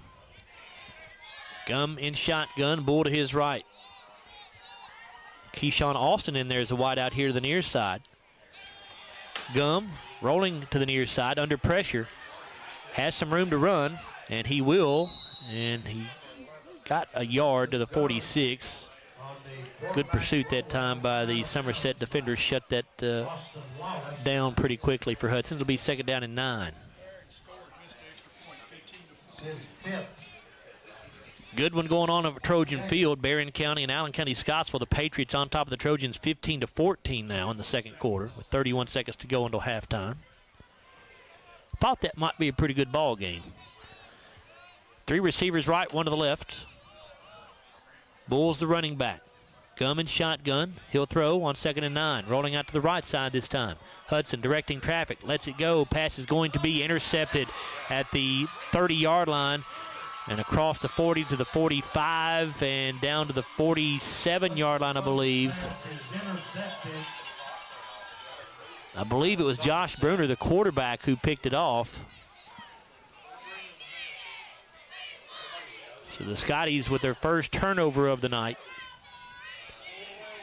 First down 10 for the Briar. First down and 10, Somerset at their own 47 with 5:05 to go in the first half. Scottie defense really needs to bow up right here. Don't want Somerset to get back-to-back scores here. As Hughes motions out of the backfield, Bruner looking over the middle and caught by Samala at the 35, and he'll go down inside the 30s. He just flipped, it looked like. He goes down at the 29. Josh Bruner. So a big chunk of yardage there for another Somerset first down. Stone makes the tackle. It's a first down 10. For Somerset. The same play they ran there on the touchdown. Or Looked like it. The 4th and 21 as well. Yep, it looked like it. Yeah, not the touchdown, you're right. Yeah, the 4th and 21 play. It set him up for the touchdown. Bruner in shotgun. Hughes to his right. Give to Hughes. He goes up the middle with it, and he'll get a couple to around the 27. Takes the ball up the middle. The tackle's going to be on. Let's give it to Parker McGowan. Second down 8. Picks up his 3rd tackle. This is a crucial defensive possession for the Scotties. Gain of 1.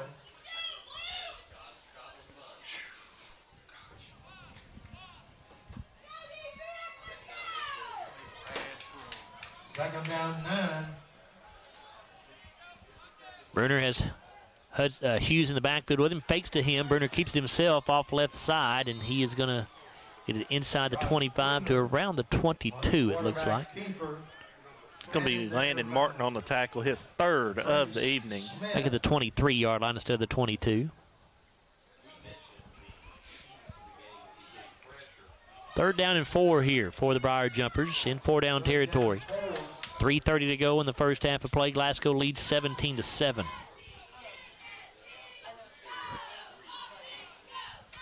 Bruner gets the play from the sideline. As Hughes to his right, going to fake the pitch there. Bruner keeps it himself, and he's going to go down. Trace Smith with a nice job making the catch, or excuse me, making the tackle for no gain, I believe. Trey Smith got that tackle, I believe, for the Scotties. He did. 4th down and 4. Big play right here incoming.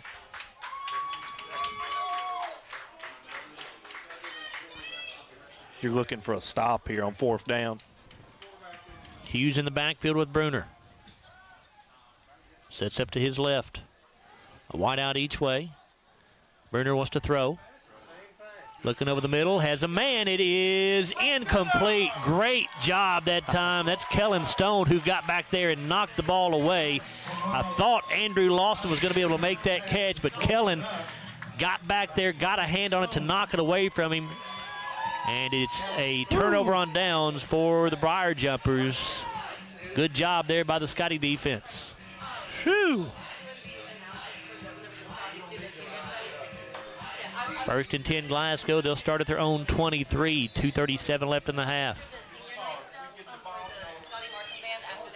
The Scotties don't have no timeouts here either.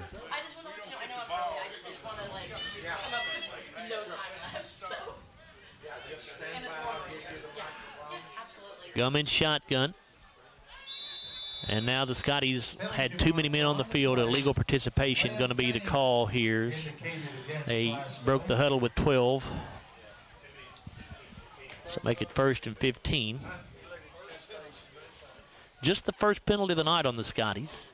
Certainly good to see that this far into the first half with just 2:37 to go now in the second quarter.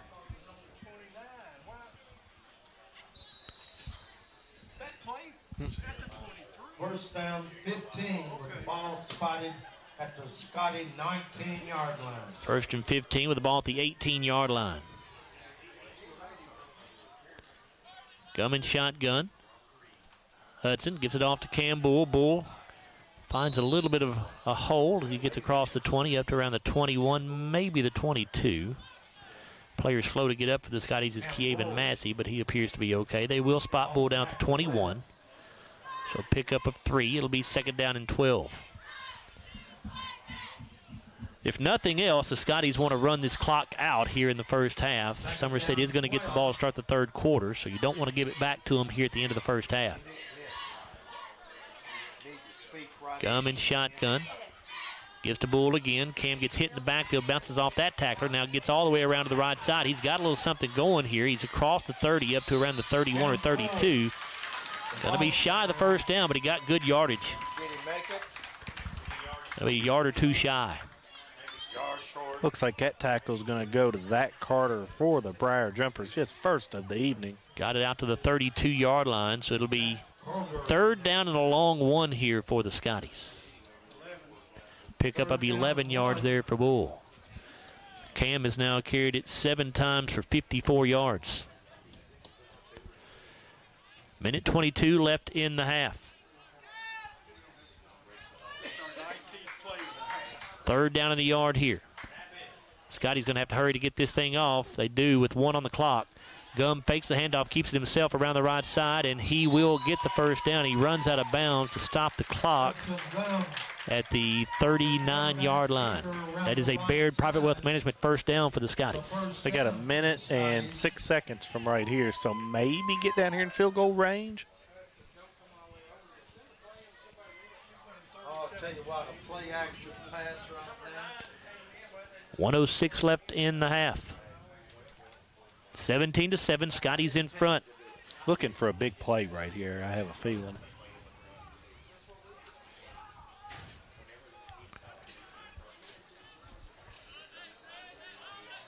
Trips to the far side of the field, a single wide out to the near side. Now Bull motions out of the backfield, Gum to throw. Hudson steps up, and he'll be tripped up as he gets a yard to the 40-yard line. Scotties cannot stop the clock. They have no timeouts. Going to get on the ball quickly here. Scotty's trying to get lined up. Clock down to 45 seconds. 3 men to the left, 1 to the right. Snapped with 35 on the clock. Gum steps up under pressure, flips it forward to Campbell, makes a man miss. He's got the 45, he's got the 50, and another Glasgow first down. A Baird Private Wealth Management first down to the 48-yard line in Somerset territory. That'll stop the clock momentarily while they set the chain. Scotty's going to get on the ball quickly once again here. Gulock on the tackle for the Briar Jumpers. Same formation, 3 receivers left, 1 to the right. Down to 20 seconds to play. Gum steps up. Get rid of it. He can run here. He's got the 40, and he'll run out of bounds right at the 40-yard line to stop the clock with 11 seconds to go. Now you're looking for a play here, probably to the end zone. Pickup of 8 yards. You could get maybe one more play in if you can get out of bounds. You got to get out of bounds, though. 11.7 to go.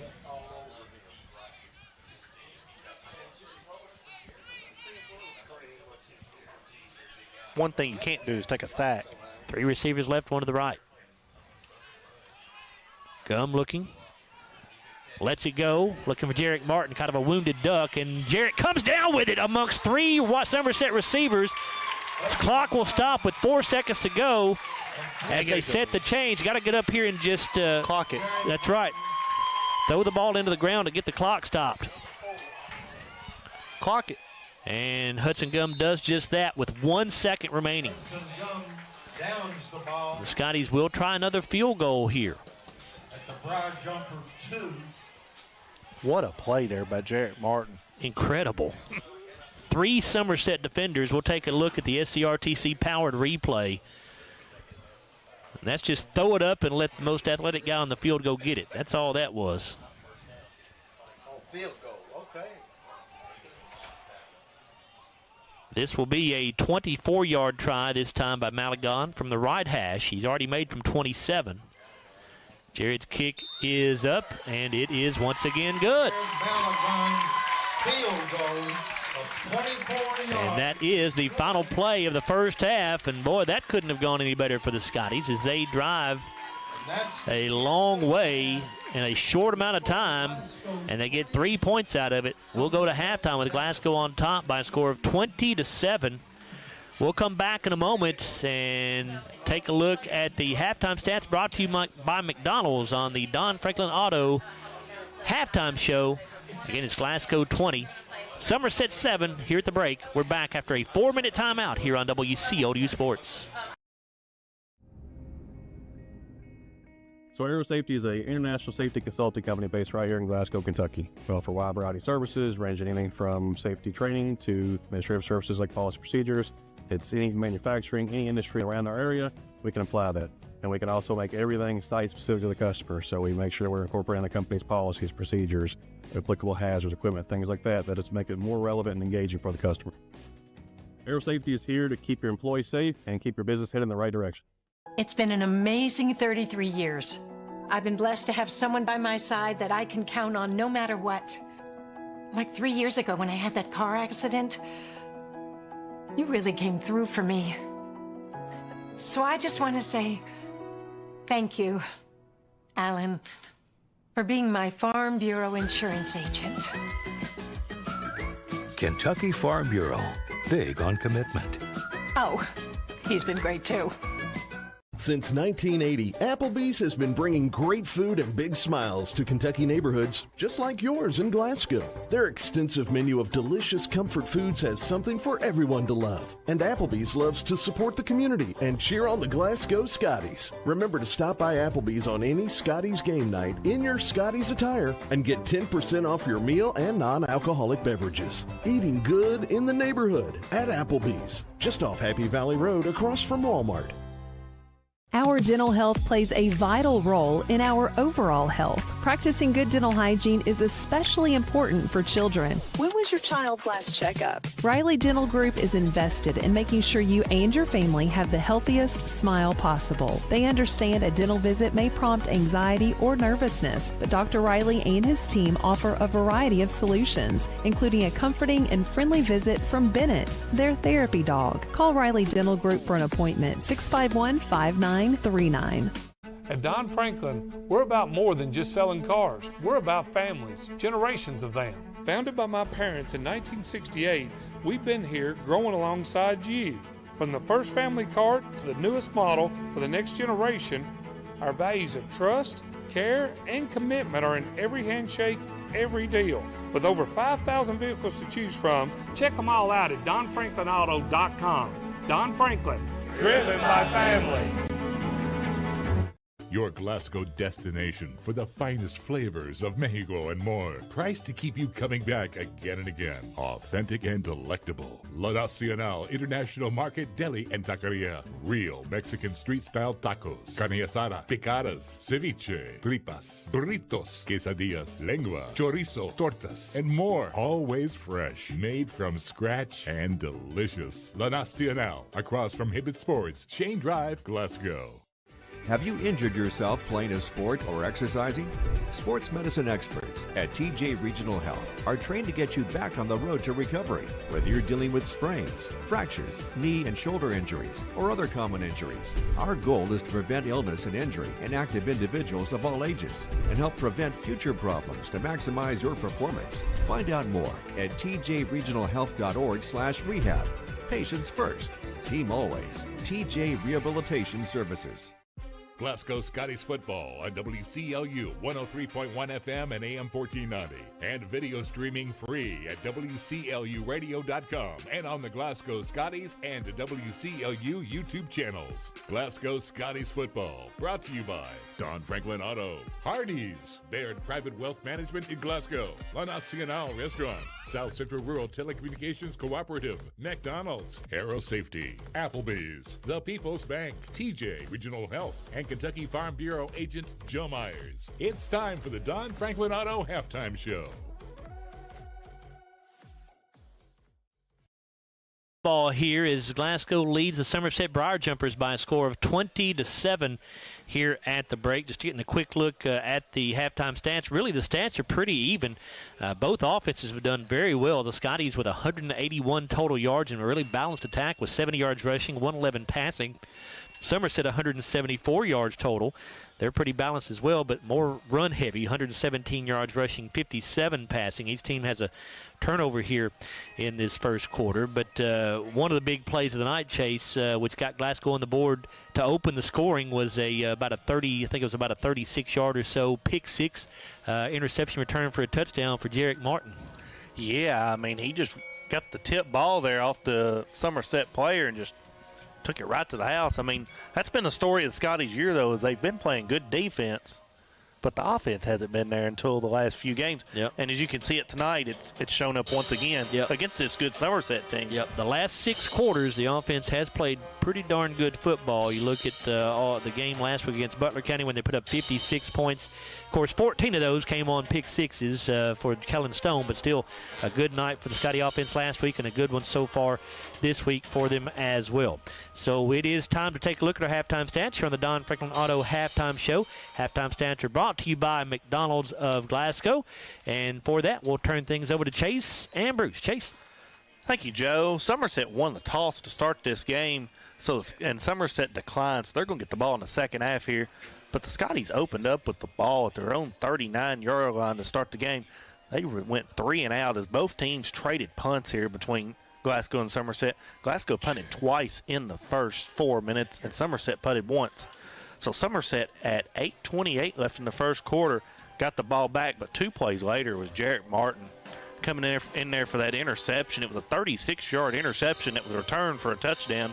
Jared Malagon's extra point was no good, and the Scotties took a 6-0 lead with 7:25 left in the first quarter. As Somerset then got the ball back for the next possession, they punted after 3 plays. So the Scotties took back over with 5:24 left on the clock on their own 36-yard line. 2 plays later, Jalen Bradley catches a 69-yard touchdown pass from Hudson Gum, and Cam Bull's 2-point conversion was good, and the Scotties took a 14-0 lead with 4:27 left in the first half. The Briar Jumpers got the ball back there and went on 7 plays, but their punt was blocked by the Scotties, so the Scotties took over on their 42-yard line, and that was with 1 minute left in the first quarter. The Scotties then go down the field 5 plays later where Jared Malagon kicks a 27-yard field goal with 10:52 left in the second quarter, and the Scotties took a 17-0 lead. Somerset then goes on a long drive of 14 plays, 80 yards, where Josh Bruner goes in from 1 yard out on a quarterback sneak. And then Anderson Rubel's extra point was good as well. The Briar Jumpers come back within 10 at 17-7. And then 2 plays later, Josh Bruner gets the interception off the Hudson Gum pass. It set up the Briar Jumpers on their own 47-yard line. And then they turned it over on downs with 2:37 left in the first half. And then the Scotties put on a nice driver at the end of the half, a 9-play, 67-yard drive that ended with a Jared Malagon field goal from 24 yards out. They put the Scotties up 20-7 at the half. Bruce, I don't know when the last time the Scotties had not 1 field goal in a game, but 2 in the first half. Cameron, I just wrote Cameron's name down because I didn't have him on my sheet as a pass receiver. Chase, to my knowledge, I've been doing this for 30 years, the stats. I don't ever remember us kicking 2 field goals in one game. And I don't, when I go back to all the games I've watched, I don't ever remember us kicking 2 field goals since I've been watching Scottie football for the last 50 years. So it could be a first. I mean, those points matter tonight as well. Those 6 points might be what the Scotties need in this ball game as well. Well, they're big. I mean, because, if Somerset were to score a time or two, if we score another touchdown, we will probably go for 2 to get us back on that, that even number. So, but, a good first half of football for the Scotties. They ran 11 more plays than we did, but we do have 7 more yards of offense. So, I mean, we have moved to football, and like you say, that last drive with no timeouts to get that field goal with 2:37 to go, and to start the drive off like we did. Yeah, of course, a big catch, a nice run by Hudson to keep the drive alive. So, the Scotties are playing well. So, but thank you for the drive chart, and let's look at our offensive stats here in the first half. This is your Don Franklin Auto halftime show. Let's look at our McDonald's of Glasgow offensive stats for this first half. With Scotties on top 20-7, the Briar Jumpers had 8 first down, the Scotties with 5. Somerset had 117 through the air on the ground, 57 through the air for a total of 174. The Scotties had 70 yards rushing, 111 through the air for a total of 181. Each team had a turnover. That was an interception. The ball has not been put on the ground here tonight. Somerset was penalized 5 times for 40 yards, Glasgow 1 time for 5 yards. The Briar Jumpers ran 37 offensive plays, consuming 15 minutes and 20 seconds. The Scotties had 26 offensive plays for 8 minutes and 40 seconds of time. Individually in that first half, leading rusher for the Briar Jumpers was Chris Hughes with 78 yards on 14 carries. He had a long of 17. Josh Bruner had 9 carries for 41 yards. He also had a long of 17. So, and he did score their lone touchdown. They're the only 2 that carried it in that first half. Bruner was 3 of 11 passing for 57 yards and an interception. All 3 of those passes were caught by Corbin Samala. He did have a long 3 receptions for 57 yards with a long of 29. Julian Carroll punted twice in that first half for 73 yards. That's a 36-yard average with a long of 45. Josh Bruner did attempt 1 punt, and it was blocked. For the Scotties, Cam Bull leaves the Scotties tonight with 54 yards on 7 carries. He had a long of 26. Hudson Gum had 17 yards on 4 rushes, and Ryder Heller rushed it 1 time for 4 yards. Hudson just 3 of 9 tonight, but it's for 111 yards and a touchdown. He did throw the lone interception. Jaden Bradley's our leading receiver with 69 yards on 1 catch. That went for a score. Jarrett Martin had 1 catch for 34 yards, and Cameron Bull had 8 yards on 1 reception. Kanan Allen punted twice in that first half for 59 yards. That's a 29-yard average with a long of 32. So here at our Don Franklin Auto halftime show, Your McDonald Stats have the Scotties on top of Somerset 20-7. We'll return for the call of the second half with Joe and Chase after this 3-minute timeout on WCLU Sports. Every morning in hardworking America, Hardee's biscuit makers rise to bake our original made-from-scratch biscuits. And now, mix and match 2 handcrafted breakfast biscuits, just $5. Find the best deals on the Hardee's app. If you haven't heard, there's a new approach to banking. It's called Kasasa, and you'll find it at the People's Bank. Your free Kasasa checking account offers you monthly cashback rewards. The Kasasa cash checking account can earn you a very high interest rate on your balance. Then link Kasasa Saver, and you'll also get a high rate on your deposits. Grow with Kasasa at the People's Bank in Glasgow, Cave City, and Marion. The People's Bank, working for you. Restrictions and qualifications apply. Restrictions may vary. Contact the People's Bank for details and to learn more. Member FDIC. They say that breakfast is the most important meal of the day. Well, they are correct. Roll into a good morning with our warm toasted bagels. It's breakfast worth waking up for. Ba-da-ba-ba-ba.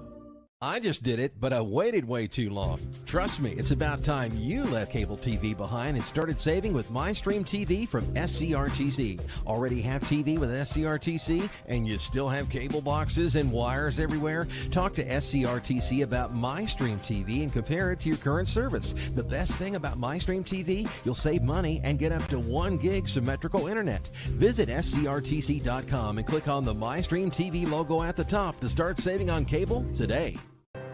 Every morning in hardworking America, Hardee's biscuit makers rise to bake our original made-from-scratch biscuits. And now, mix and match 2 handcrafted breakfast biscuits, just $5. Find the best deals on the Hardee's app. I'm Dan Fouch, branch manager at Baird Private Wealth Management in Glasgow. Our office recognizes that football and retirement share more similarities than you might think. The head coach, that's you. You are the ultimate decision maker when it comes to your finances. A successful retirement happens with support of a financial advisor, and that's where the quarterback comes in. A quarterback and financial advisor both pay close attention to the details and make the correct adjustments so that goals can be met. Call our office and speak with a financial advisor who can help you execute the plays to win in retirement. They say that breakfast is the most important meal of the day. Well, they are correct. Roll into a good morning with our warm toasted bagels. It's breakfast worth waking up for. Ba-da-ba-ba-ba. So Aero Safety is an international safety consulting company based right here in Glasgow, Kentucky. We offer a wide variety of services, ranging anything from safety training to administrative services like policy procedures. It's any manufacturing, any industry around our area, we can apply that. And we can also make everything site-specific to the customer. So we make sure we're incorporating the company's policies, procedures, applicable hazards, equipment, things like that, that it's making it more relevant and engaging for the customer. Aero Safety is here to keep your employees safe and keep your business headed in the right direction.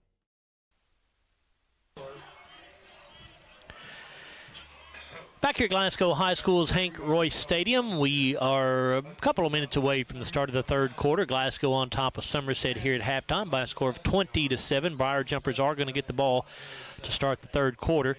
Time now to take a look at our week ahead in sports here at Glasgow High School. And most of the fall sports seasons have come to an end, but there are still a couple going on, one of which is the cross-country season. The Lady Scottie cross-country team will compete tomorrow in the Class 1A state meet. That will be held at Kentucky Horse Park in Lexington, so good luck to the Lady Scottie cross-country team there in the state meet tomorrow morning, or tomorrow, I don't know if it's tomorrow morning or afternoon, but either way, they're competing tomorrow, so good luck to them. And the varsity football team, of course, will play their first round playoff game on the road. It will be a long trip next Friday night for us to Union County. Morganfield, the county seat of Union County. If you're not familiar with where that is, the Scotties went over there a couple of years ago and lost to Union County in the first round of the playoffs. But it is on the Ohio River bordering the state of Illinois. So it is about a 2.5-hour drive for the Scotties next week, and for us as well, obviously, for any fans who wants to go over there. But we assume that will be a 7 o'clock kickoff, and if so, our broadcast will begin at 6:30 here on WCLU. Of course, we'll go over there and be hoping to bring you a live stream as well. We've never tried to live stream from Union County, so we have no idea what their internet is like over there. But if we've got a strong enough upload signal, we will be able to get that live stream on for you. But either way, it'll be on the radio. And we do want to say congratulations to the JV football team. As you may have heard Coach Garman and I discussing during the pregame interview, the JV team went undefeated this year. They go 7-0 and got wins over some really good programs. Their wins came over Logan County 30-28, Greenwood 22-20. They beat South Warren 14-12 in a game that was shortened by lightning. Barron County, they defeated Barron County 14-0. JV team defeated Adair County 30-8, Metcalfe County 30-8, and they got a win over Allen County Scottsville in their season finale 24-12. So, Chase, the future certainly looks like it may be bright here for Scottie football. A 7-0 season for the JV team. Yeah, I mean, Scottie football is bright here in the next few years as well, and that's a good JV team as well. You got Trace England at quarterback, which seems to me throws a pretty good ball from what I've seen in warm-ups and in games that he's come in and played in varsity as well. Yeah, Trace played quite a bit last week against Butler County, and I think it was something like 4 or 5 for 69 yards or 70 yards, something like that. Had a touchdown pass, I believe, if memory serves me correctly. We're ready to get this third quarter underway as Jared Malagon will tee it up for the Scotties to kick it away to Somerset. And we have a score for you here. Warren Central on top of Todd County Central, 30-24 at halftime. I believe I seen Bowling Green was up big on St. X as well. Last time I saw it was 19-3, I believe. I don't know if Bowling Green scored since then, but Malagon kicks it away. And this ball is going to go out of bounds. So Somerset will get the ball first and 10 at the 35-yard line. Out of bounds. Ball will be spotted at the 35-yard line by Rule. It'll be first and 10, Somerset from that point. 26-9.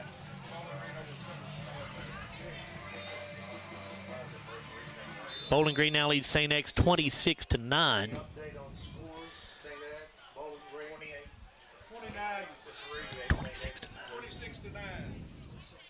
First down and 10 for the Briar Jumpers at their own 35-yard line. Bruner in shotgun. He has Hughes to his left. They'll give it to Hughes. Goes up the middle with it and finds very little. Maybe a yard. Parker McGowan's going to get the tackle there for Scotties, his second of the evening. We have our answer as to when the last time was Glasgow had 2 field goals in a game. Wow. Drew Kuzma kicked 2 field goals in a game. Drew was a terrific kicker, and we should have known better than or we should have known that if anybody would have done it, it would have been Drew.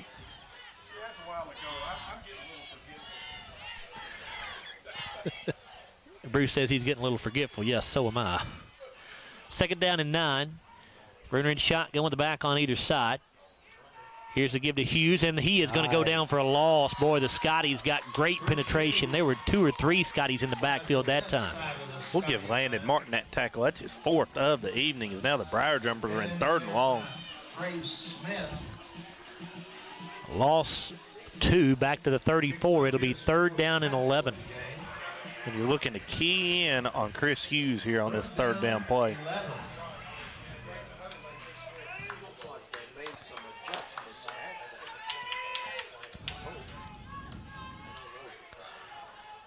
Hughes motions out of the backfield, empty backfield now. Bruner wants to throw, looking for Hughes down the left sideline. Pass is nearly intercepted. That's a great play there by Landon Martin. Landon was right there step for step with Hughes, and Landon able to break it up. 4th down and 11. Here comes the punting unit for Somerset. So a 3-and-out created by the Glasgow defense on Somerset's opening possession of the 3rd quarter. 4th down 11. Jalen Bradley back deep for the Scotties.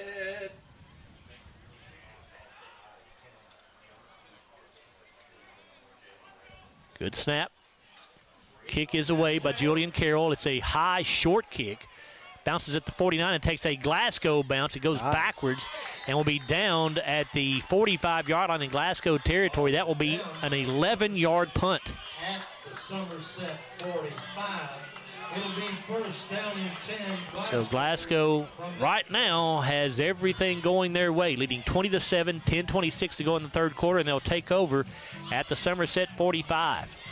And this is where, if you're the Scotties offense, you're looking to take advantage of that punt as well, because you're getting great field position.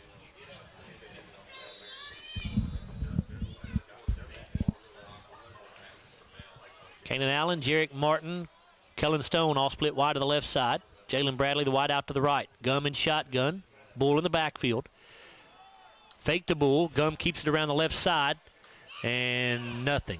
And a flag is down. This is probably going to be a hold on the They got another flag. Flag down at the end of the play as well, so we may have two different plays, or two different penalties here. Jacob Bartley makes the tackle.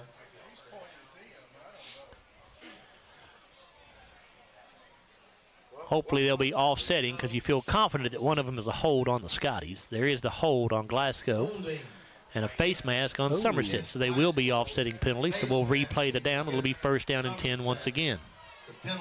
Scotty caught a break right there. Replay first down.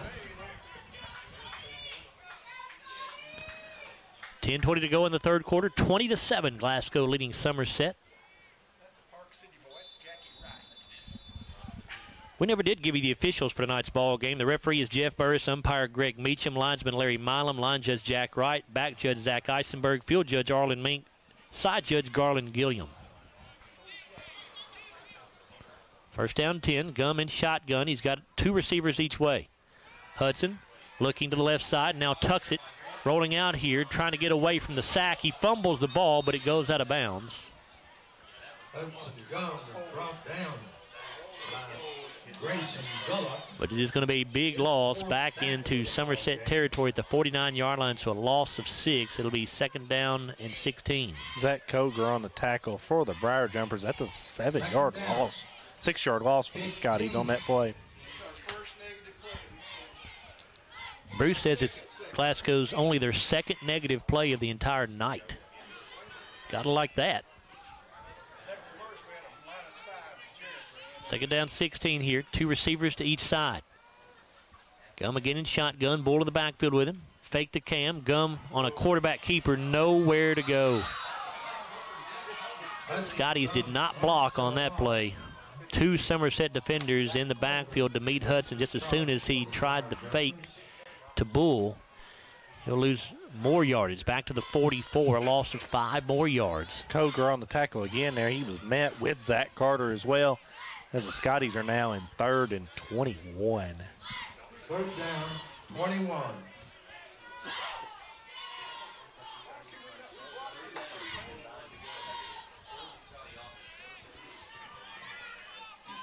Bull to the left of Gum. Twin wideouts each way. 4-man front for Somerset defensively. Gum has the snap. Looking over the middle of the field. Pass is caught by Kellen Stone at the 45. He's got the 40, and he'll go out of bounds just shy of the first down, I think. They'll spot him out at the 42. He needed the, excuse me, they spot him out at the 37. He needed the 35. So it'll be 4th down and 2, and that will certainly allow Glasgow an opportunity to go for it here. Brings up a 4th down 3. It's a 19-yard play there for the Scotties on 3rd and 21. Good job by Hudson Gum to find Kellen Stone running wide open across the middle there. 4th down and 2. Two wideouts each way again. Gum in shotgun. Bull is the running back. There goes Stone in motion to the right. Hudson to throw. Looking for Allen down the left side. It's caught at the 10. And going to slip a tackle at the 5 and into the end zone. Touchdown, Scotties. Wow. Good adjustment to that football on the catch by Kanan Allen to begin with, and then slipped out of a tackle at the 5-yard line and got into the end zone for the Scottie 6. What last two plays there for the Scotties, especially there on 4th and 2 as Kanan slipped behind the defender. And somebody fired off a firework across the way there. All right. Jared Malagon on for the PAT. We'll tell you about that Glasgow scoring drive in just a moment. That touchdown brought to you by Arrow Safety. Good snap. Hold is down. Kick is up, and it is good.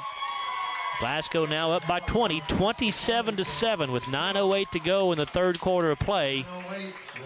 And we'll go ahead and take a timeout here in the third quarter. We're back after a 30-second break on WCLU Sports. It's been an amazing 33 years. I've been blessed to have someone by my side that I can count on no matter what. Like 3 years ago when I had that car accident, you really came through for me. So I just want to say thank you, Alan, for being my Farm Bureau insurance agent. Kentucky Farm Bureau, big on commitment. Oh, he's been great too.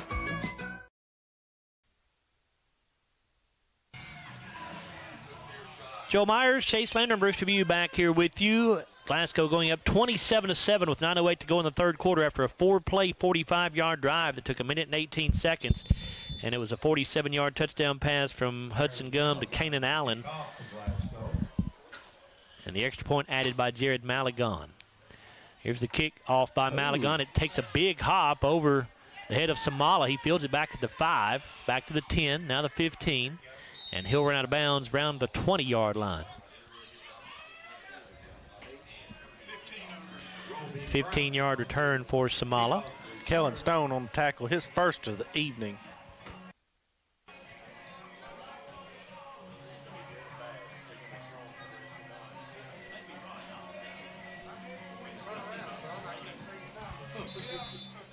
That's okay. First down and 10 for Somerset at their own 22-yard line. 8:59 to go in the third quarter. First down 10, Somerset at their own 23-yard line.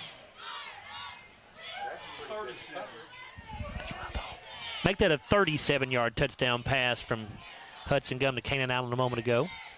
Here's Chris Hughes on a carry around the left side, and he's going to be taken out of bounds as he gets up near the first down marker. I think he's going to be a little shy, maybe out around the 30, and Hughes is slow to get up here. But he is up, but he's limping badly as he goes to the Somerset sideline. Max Lee on the tackle, his fourth of the evening. 7-yard pickup, actually make it an 8-yard pickup for Hughes. Second down and 2, it looks like, at the 31-yard line.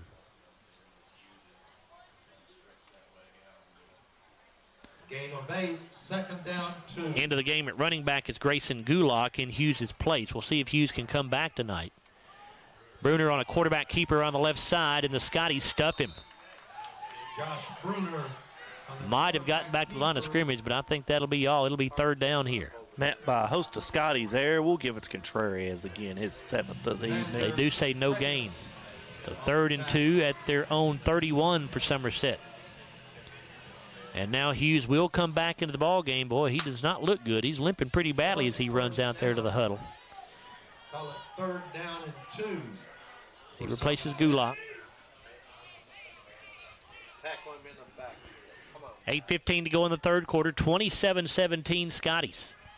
Or excuse me, 27-7 Scotties. My apologies.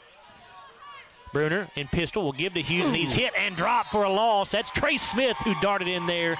It'll be 4th down for the Briar Jumpers. What a play by Trace Smith to get through that offensive line to get to Hughes. He lost a good 3 or 4 yards on that play. They will spot him at the 28, so it's a loss of 3. 4th down and 4, and here's the punting unit for Somerset. Watch the fake. They're down 27-7. They might be wanting to pull all the strings out now. Julian Carroll in to punt it away, we think. Jalen Bradley, the deep man for the Scotties. It is a fake. And it is Samala, and he's going to have the first down as he just got it. Had to get to the 33. He got to the 34. Roby Browning picks up the first down. Ryder Heller. Ryder Heller gets the tackle for the Scotties, his 2nd of the evening. Ball at the 33-yard line. First down and 10 Somerset as they convert on a 4th and 4 fake punt. Got 5 yards there. Somerset pretty desperate, though. You're right, Chase. Down 20 points here midway through the third quarter. had to be looking for that possibility at least. Bruner in shotgun. He'll give to Hughes. Tries to go up the middle with it. Nothing. Stopped again there by Landon Martin. His 5th tackle of the evening. Carry stopped by Landon Martin. 2nd down and 10. And by the way, back in the first half on the quick kick that Somerset tried, I thought it just hit the back of a Somerset player, but I've been told that it was actually Stephen Garrett who got the block punt right there. So give him credit for that there on the stat sheet, Chase. I will. Down 10.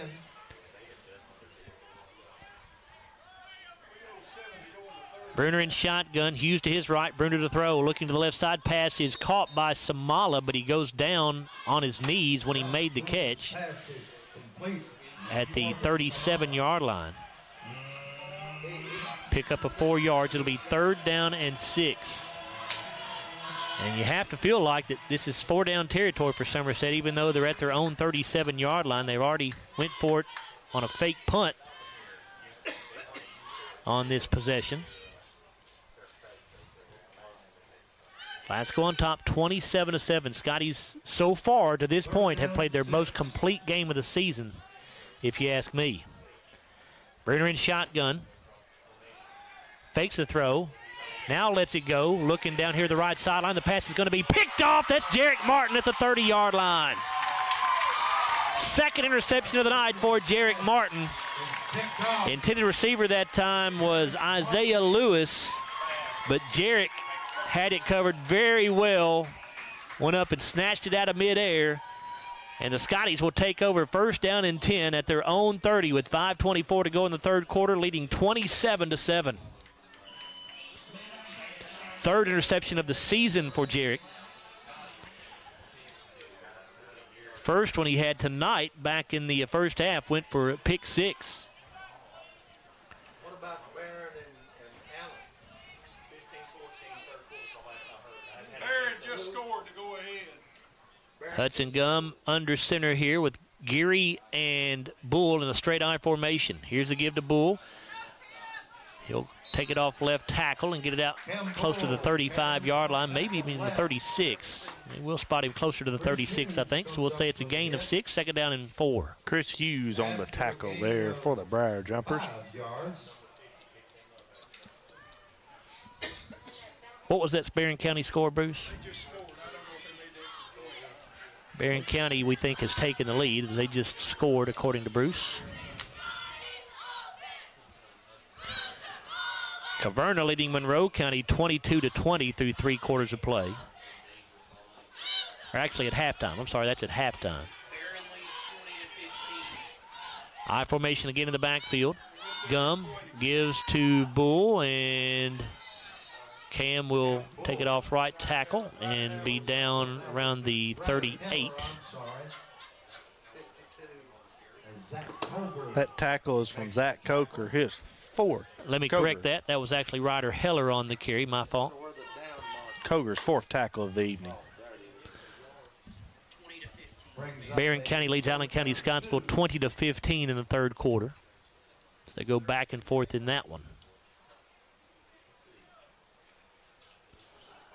3rd down 2 here for the Scotties at their own 38.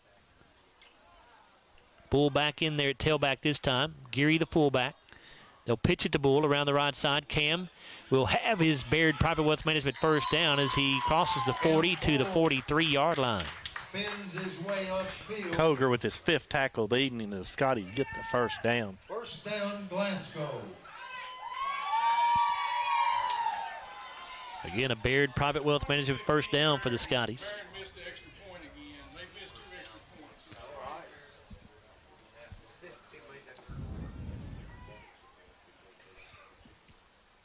Some other scores for you. Dare County all over Metcalfe County, 32-0 at halftime. Warren East leading Franklin Simpson 29-14 at halftime. It was Campbellsville 14-7 over Hart County at halftime. 1st and 10 Scotties. I formation again. Heller the deep man in the I formation, and a flag, and the Scotties jumped early, I believe. It'll be a 5-yard penalty. 1st and 15. Just the 2nd penalty of the night on the Scotties for 10 yards, so certainly have been doing well in that category.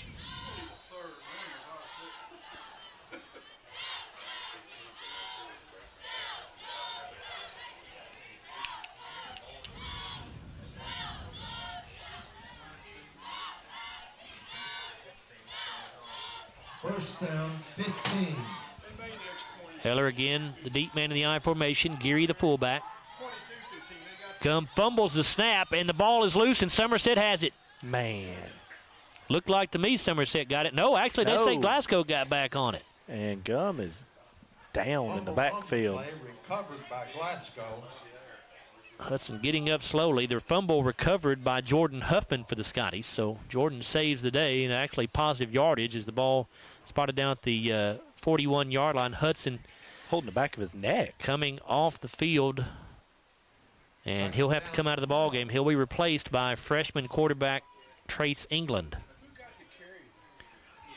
Here's a fumble snap. The ball got pushed forward. Yeah, it's a Gum. Scotties have 8 to get this play off. Second down, 12 here. England under center. Going to pitch this thing back to Campbell. Makes a great move to get it by a tackler in the backfield, and he'll get it out to the 46-yard line. It'll be third down. Koger on the tackle, his 6th of the evening. Jacob Bartley gets his 5th tackle of the game.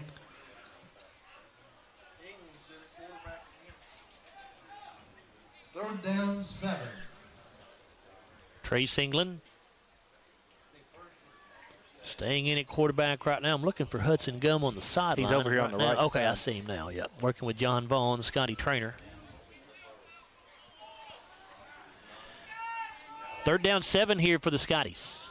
They're at their own 46. I formation in the backfield. England pitches this thing back to Bull around the right side. Kim has good blocking out in front of him. He has a first down into Somerset territory at the 43-yard line. A Baird Private Wealth Management first down for the Scotties. Bruner's going to get the tackle for the Briar Jumpers. Really good blocking that time out in front of Cam Bull. Pickup of 11 yards. 1:09 to go in the third quarter, 27-7 Scotties. I'm going to say England may be in here to finish off this quarter as well. Hudson does have the helmet back on. Looks like he may be ready to go back in soon. I formation behind England. And had a little trouble with the exchange that time, and that was Kellen Stone in the backfield who took the handoff, but he goes down, had no chances. It almost looked like Trace may have been stepped on by one of his offensive linemen as he tried to turn and hand that ball off. Hard to say. But it's a loss of 3 yards back to the 46-yard line. Second down, 13. Here comes Gum back into the ball game. 28 seconds to go. Scotties will have to run at least one play, about a 3-second difference or so between the play clock and game clock here. Second down, 13. Gum under center.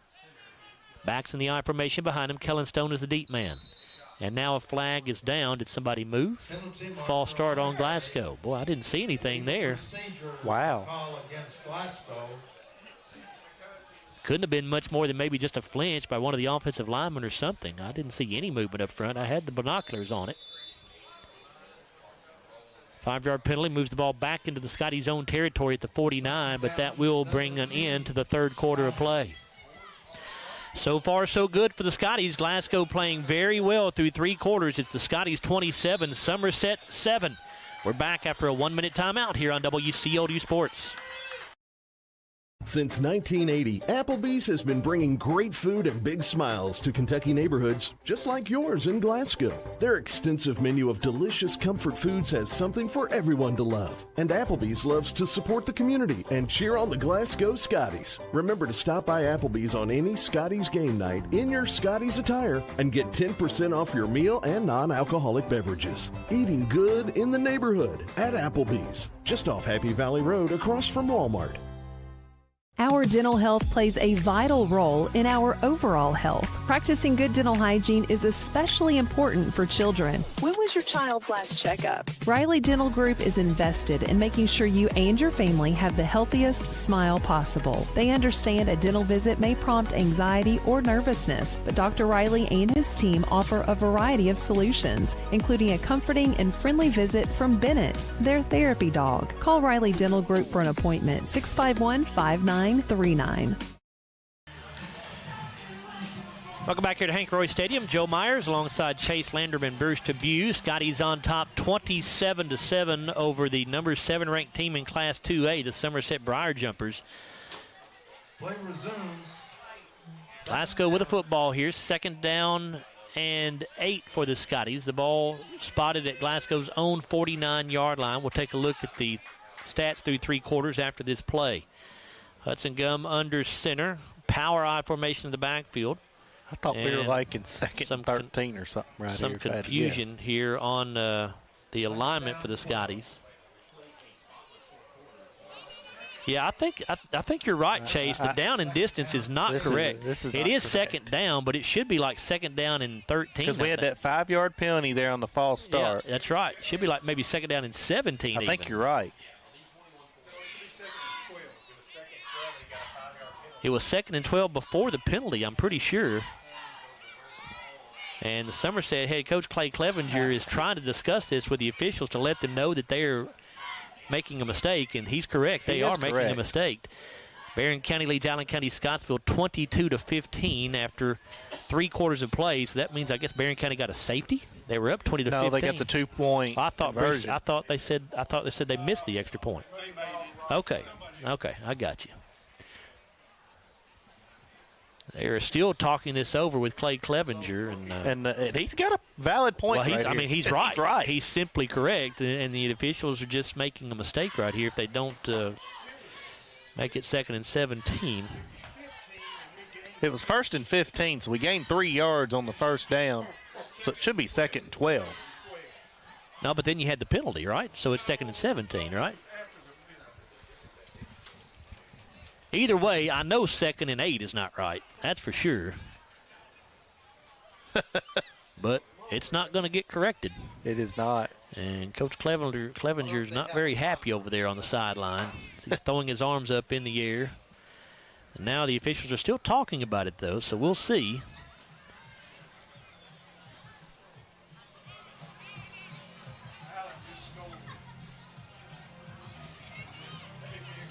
If we had instant replay in high school football, this would not be a problem. But obviously that is not the case.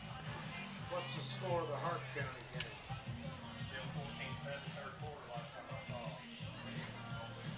That would be the 3rd team with a winning record. Hart County has taken a 15-14 lead over Campbellsville after 3 quarters of play.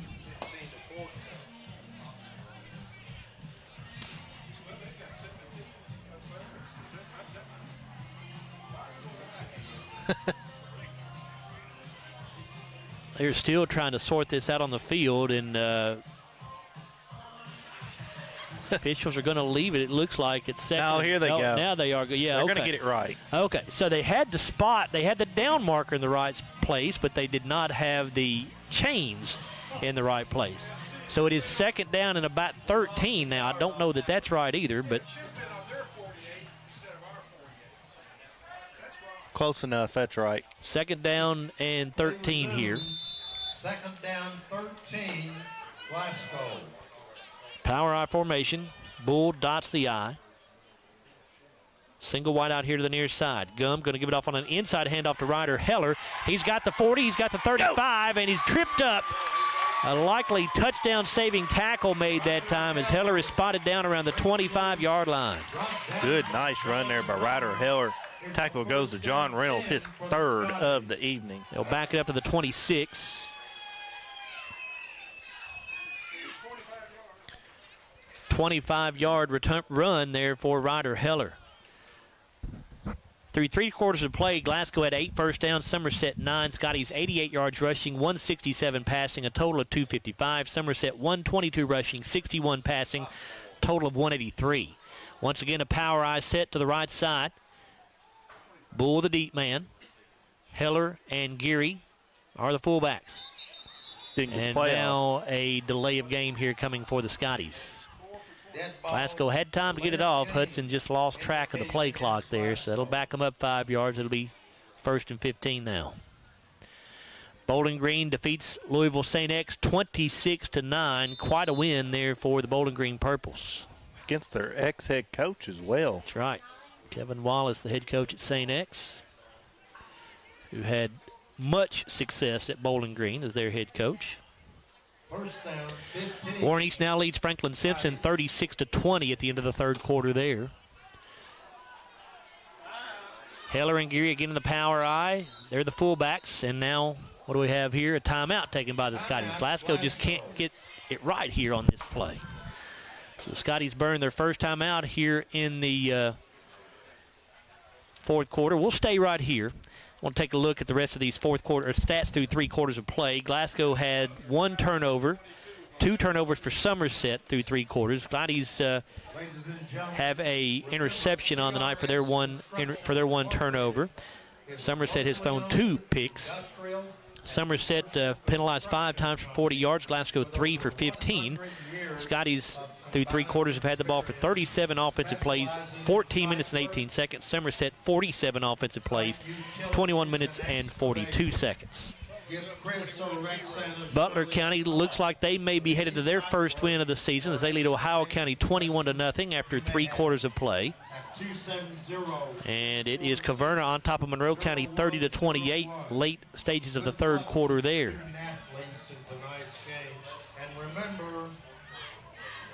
Excellent starts with a solid foundation. So first down, 15 for the Scotties as we get back to action here. 11 minutes and 20 seconds to go in this ball game.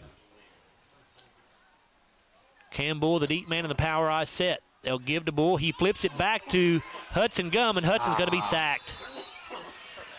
Somerset's Chris Hughes was coming on a blitz off the right side, and he blew that flea flicker up. Lost back to the 41-yard line. Second down and forever now for the Scotties after the 5-yard penalty, and they're a loss of. It's a loss of what, Bruce? 15, 16. It's a 15-yard loss. Loss of 11 yards. Second down, 25. 3 receivers to the right side, 1 to the left. Gum in shotgun. Bull is the back. Hudson Gum under pressure, flushed out of the pocket, rolling out to the left side. Hudson just going to try to run with it, and he will get positive yardage as he runs out of bounds around the 36-yard line.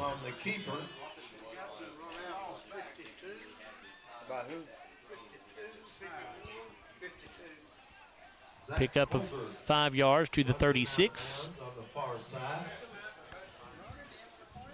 Third down, about 20 here for the Scotties. Possibly 4-down territory.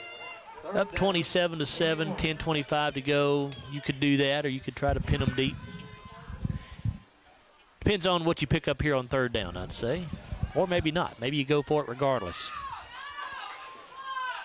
2 receivers each way. And the Scotties are going to get another delay of game here. Man. They just broke the huddle too late. Took a little while to get the play in, it looked like, maybe.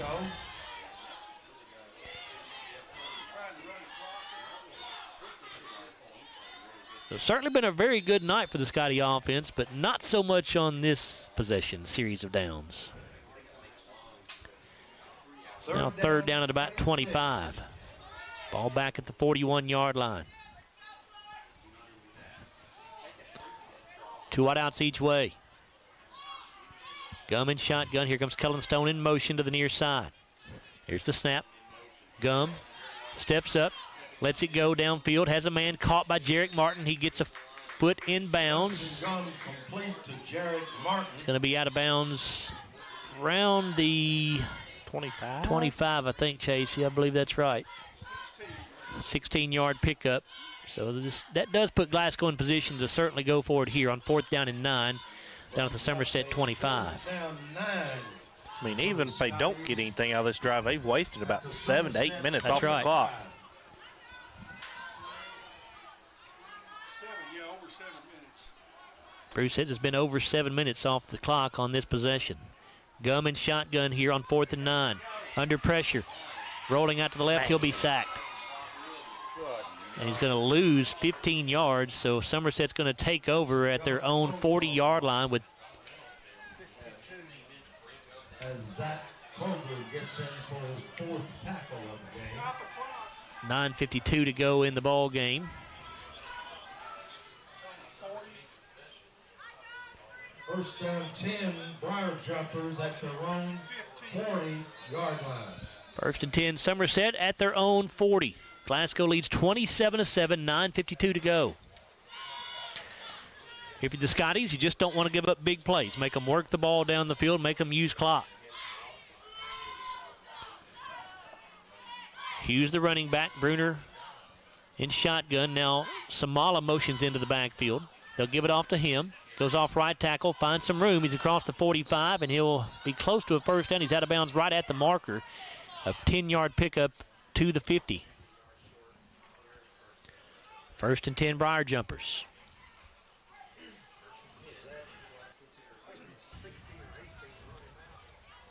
Kellen Stone's the one that pushed him out of bounds there on the tackle. Kellen Stone on that run out of bounds. It's a 1st and 10. Clock stops with 9:46 to go as Samala ran out of bounds that time.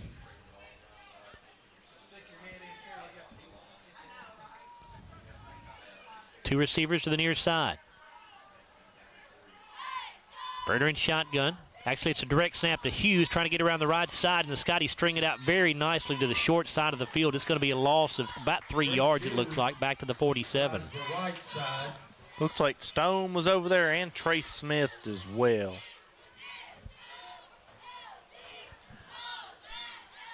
Again, Somerset gets the clock stopped as they've run out of bounds on both of their offensive plays here. Love to try to get these guys down in bounds.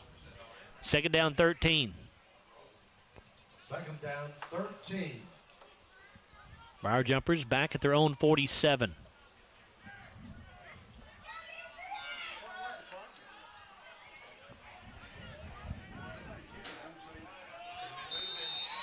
And now a timeout called by Somerset. They were about to get a delay of game, but they got the timeout called just in time. 9:19 to go in the ball game. 27-7, the Scotties on top. We're back after a 30-second timeout here on WCLU Sports. Your Glasgow destination for the finest flavors of Mexico and more. Priced to keep you coming back again and again. Authentic and delectable. La Nacional International Market Deli and Taqueria. Real Mexican street-style tacos. Carne asada, picadas, ceviche, tripas, burritos, quesadillas, lengua, chorizo, tortas, and more. Always fresh. Made from scratch and delicious. La Nacional. Across from Hibbett Sports, Shane Drive, Glasgow. 9:31, I believe. 27-7, Glasgow on top of Somerset. 9-9. 2nd down, 13. 27-7, 9:19 to go in the ball game here. Scotties on top of the Briar Jumpers. 2nd down, 13 for Somerset at their own 47. Here's the give to Chris Hughes. He goes up the middle with it, and he got back to the original line of scrimmage at the 50, I think. Actually, maybe stopped shy of that. They are going to say just a 2-yard gain to the 49. Max Lee on the tackle for the Scotties, his 5th of the evening. 3rd down and 11 here.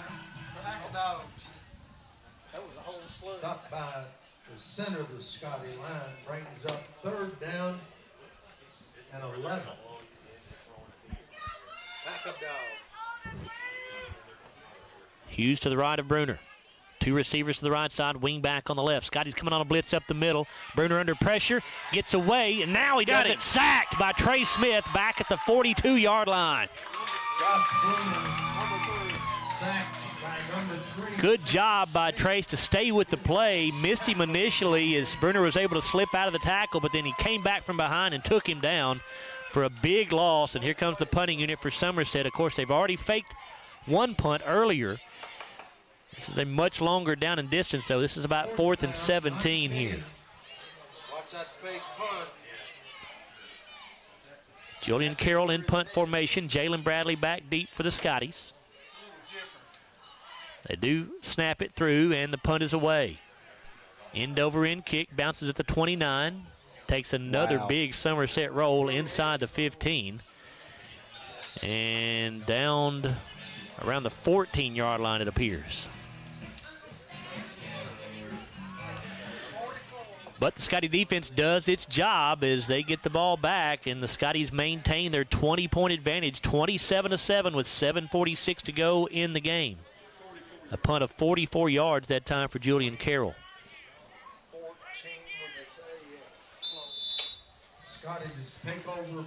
Mission on this drive, yes, you'd love to have points, but just keep running that clock. Get a couple first downs at least, and hang on to the football. Backs in an I formation. Give to Bull. Cam makes a man miss in the backfield, gets away from another man, and now keeps the legs driving, and he's out near the 19-yard line, a pickup of about 5 yards. Cam Bull takes it off the right side. Glue lock on a tackle, his second of the evening. Bull has now carried it 12 times for 86 yards. Cam has had higher rushing numbers than that as far as yardage this season, but I like the way Cam has run the ball tonight. He's run it with a lot of, I don't know, he's just been I don't know. He's just looked good to me running the ball. I think he may be a little bit more healthier tonight That's as true. well. Yeah, that's true. He's been able to slip a lot of tackles. Hudson Gum watching the play clock run down here. Scotty's using all the clock they can. Here's a give to Bull again. Cam starts right, cuts back to the middle of the field. He's across the 25 to the 26. Turns the ball upfield. Cam just seems to be cutting better tonight, too, and you may be right, Chase. May just be a health issue. Bruner got the tackle there for the Briar Jumpers, his third of the evening. Baird Private Wealth Management first down for the Scotties. Out to the 26-yard line. 6:37 to go. A new set of downs here for Glasgow. Hudson Gum in pistol formation. Bull in the backfield behind him. Heller, the wing back on the right side. Just watching the play clock bleed. Hudson snaps it. Gives to Bull, but he is hit immediately this time. Nowhere to go. As soon as he took the handoff, he had two Somerset defenders right there in his face. Alsip on the tackle for the Briar Jumpers. That's his second of the night. Loss of a yard back to the 24. Loss of one.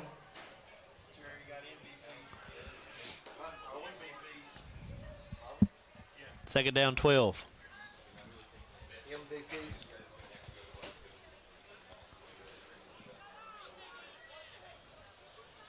Gum under center. Going to pitch this back to Kellen Stone. Kellen makes a man miss in the backfield, but again, nowhere to go. Somerset in the backfield. He's going to be dropped for a loss. Kellen Stone, the ball carrier. No gain. Loss of about a yard. Tackle goes to Hughes for the Briar Jumpers, his second of the evening. Chris Hughes in on that tackle. We've used 2 minutes and 40 seconds. 5:06 to go in the ball game. Glasgow up 27-7. Third down and 13 coming up for the Scotties.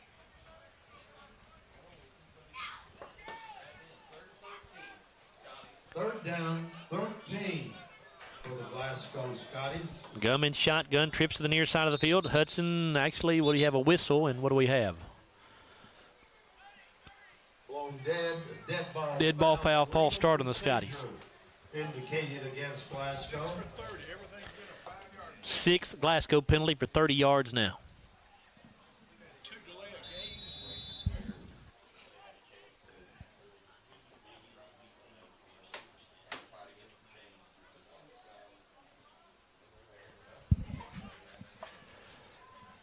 Third down 18 here for Glasgow.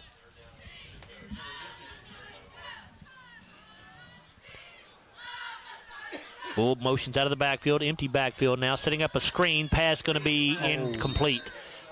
Well, I thought for a moment it was going to be picked off by Somerset, but it falls incomplete. Intended target that time on the screen pass was Jarek Martin, so that'll stop the clock with 4:23 to play.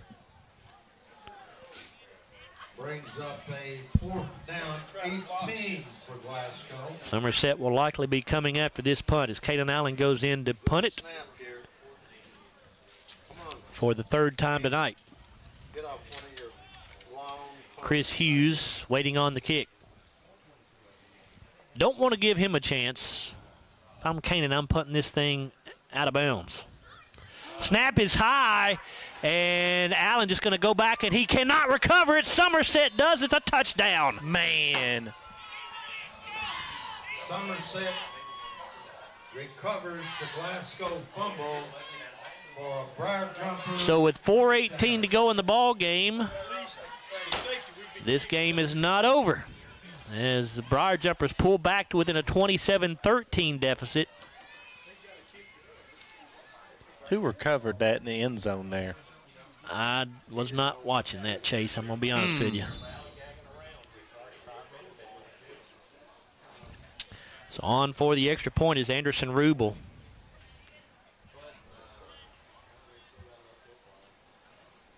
And the kick is up, and it is good. 4:18 to go in the ball game, 27-14. Boy, it looked like the Scotties were in fine shape, getting ready to kick the ball back to Somerset with a 20-point lead, but now a special teams error leads to the Somerset touchdown, and we've got a ball game again.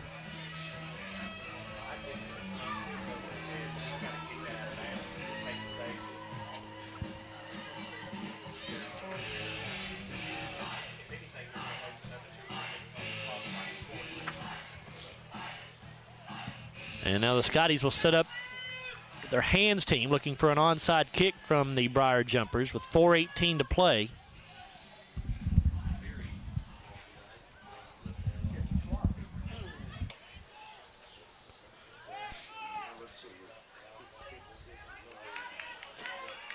Ethan Rubel is the kickoff man. Ethan Rubel tees the ball up for Somerset. And they're definitely going to attempt an onside kick to the right side. And the ball is loose and goes out of bounds, I believe, and the Scotties will get possession. Ball apparently is out of bounds on the far sideline. Glasgow takes possession. Went out at the, well, I don't know where they're going to spot it. The 50-yard line, maybe? MVPs, Chris Hughes for Somerset, Jared Malagon for us. It's going to be at the 45. First down and 10 for the Scotties, as Chase just said, at the Somerset 45-yard line. Backs in a straight I formation. Here's the give to Cam Bull. Cam keeping the legs driving. Powerful run this time by Bull as he gets the ball down to the 41-yard line, a pickup of 4.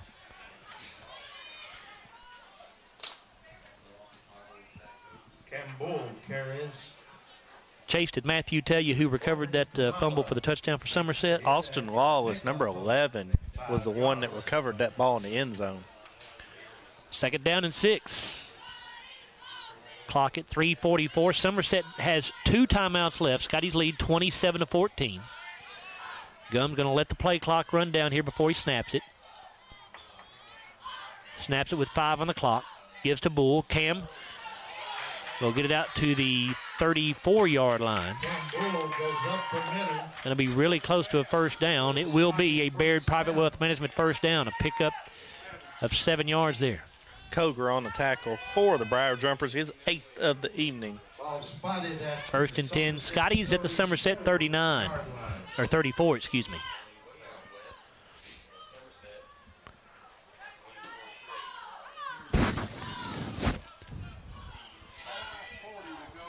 Martin goes wide to the left side. 2 tight ends set here. Geary the fullback, and Campbell, the tailback, but the Scotties jump early. One of the linemen, Justice Payton, looked like he jumped a little early there for the Scotties. 5-yard penalty moves it back to the 39. It'll be first down and 15.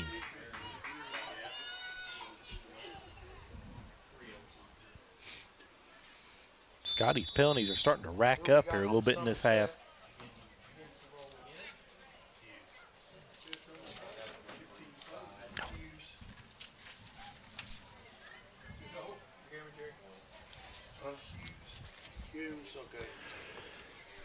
First down 15, Gum under center.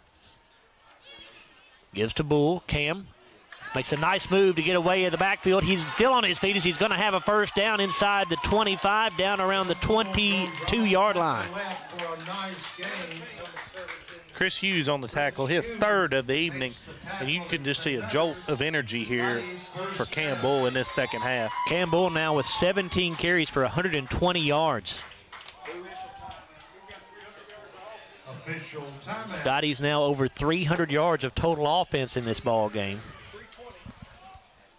Bruce says they're up to 320 total yards.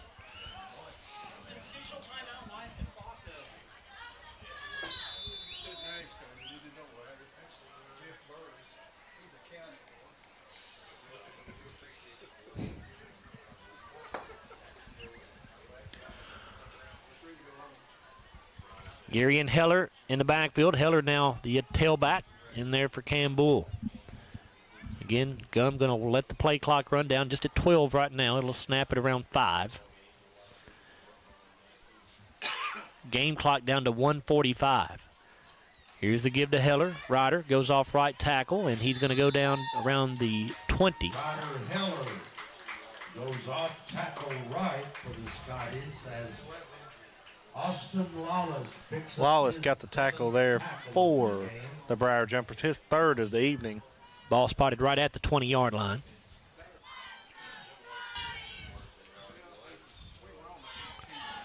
Second down and 8 after that 2-yard pickup for Ryder Heller. Second down 8 for the Scotties at the Somerset 20-yard line. Bull back in there at tailback. Gary the fullback. 2 tight ends. Martin the wide out to the left. Give to Bull. Cam gets met at the line of scrimmage and driven backwards. Actually may lost a yard or 2. Alsip on the tackle for the Briar Jumpers, his third of the evening.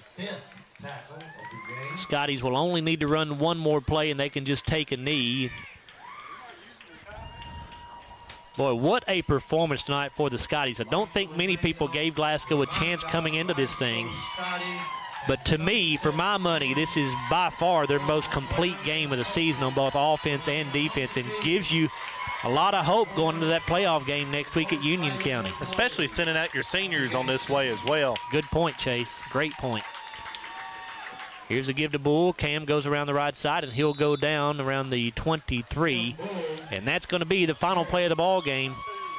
Final score, Glasgow 27, Somerset 14, as the Scotties upset the number 7 ranked team in Class 2A here on senior night at Hank Royse Stadium. Scotties go to 500 on the year now at 5 wins and 5 losses. Somerset drops to 6-4 on the season. We'll come back in a moment on the Don Franklin Auto post-game show. We'll take a look at the final stats brought to you by McDonald's. We'll also name our Kentucky Farm Bureau Insurance Scottie Player of the Game, our Hardee's Hot and Fresh Play of the Game, and we'll hear from head coach Jeff Garman as well. Again, the Scotties defeat Somerset 27-14 here at Hank Royse Stadium. We're back after a 4-minute timeout here on WCLU Sports. Every morning in hardworking America, Hardee's biscuit makers rise to bake our original made-from-scratch biscuits. And now, mix and match 2 handcrafted breakfast biscuits, just $5. Find the best deals on the Hardee's app. At Don Franklin, we're about more than just selling cars. We're about families, generations of them. Founded by my parents in 1968, we've been here growing alongside you. From the first family car to the newest model for the next generation, our values of trust, care, and commitment are in every handshake, every deal. With over 5,000 vehicles to choose from, check them all out at DonFranklinAuto.com. Don Franklin, driven by family. Have you injured yourself playing a sport or exercising? Sports medicine experts at TJ Regional Health are trained to get you back on the road to recovery. Whether you're dealing with sprains, fractures, knee and shoulder injuries, or other common injuries, our goal is to prevent illness and injury in active individuals of all ages and help prevent future problems to maximize your performance. Find out more at tjregionalhealth.org/rehab. Patients first, team always. TJ Rehabilitation Services. If you haven't heard, there's a new approach to banking. It's called Kasasa, and you'll find it at the People's Bank. Your free Kasasa checking account offers you monthly cashback rewards. The Kasasa Cash checking account can earn you a very high interest rate on your balance. Then link Kasasa Saver, and you'll also get a high rate on your deposits. Grow with Kasasa at the People's Bank in Glasgow, Cave City, and Marion. The People's Bank, working for you. Restrictions and qualifications apply. Restrictions may vary. Contact the People's Bank for details and to learn more. Member FDIC. Every morning in hardworking America, Hardee's biscuit makers rise to bake our original made-from-scratch biscuits. And now, mix and match 2 handcrafted breakfast biscuits, just $5. Find the best deals on the Hardee's app. I just did it, but I waited way too long. Trust me, it's about time you left cable TV behind and started saving with MyStream TV from SCRTC. Already have TV with SCRTC and you still have cable boxes and wires everywhere? Talk to SCRTC about MyStream TV and compare it to your current service. The best thing about MyStream TV, you'll save money and get up to 1 gig symmetrical internet. Visit scrtc.com and click on the MyStream TV logo at the top to start saving on cable today. I'm Dan Fouch, branch manager at Baird Private Wealth Management in Glasgow. Our office recognizes that football and retirement share more similarities than you might think. The head coach, that's you. You are the ultimate decision maker when it comes to your finances. A successful retirement happens with support of a financial advisor, and that's where the quarterback comes in. A quarterback and financial advisor both pay close attention to the details and make the correct adjustments so that goals can be met. Call our office and speak with a financial advisor who can help you execute the plays to win in retirement.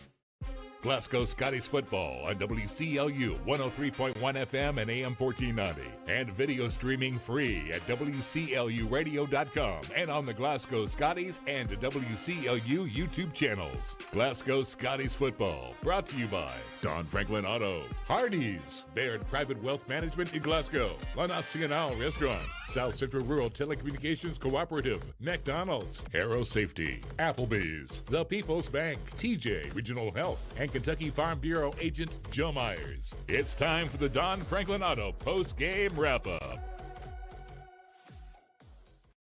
Myers, Chase Landrum, and Brewster View back here with you at Hank Royse Stadium, where the Scotties get a 27-14 victory over the Somerset Briar Jumpers. A very good performance here tonight by Glasgow, and Scotties.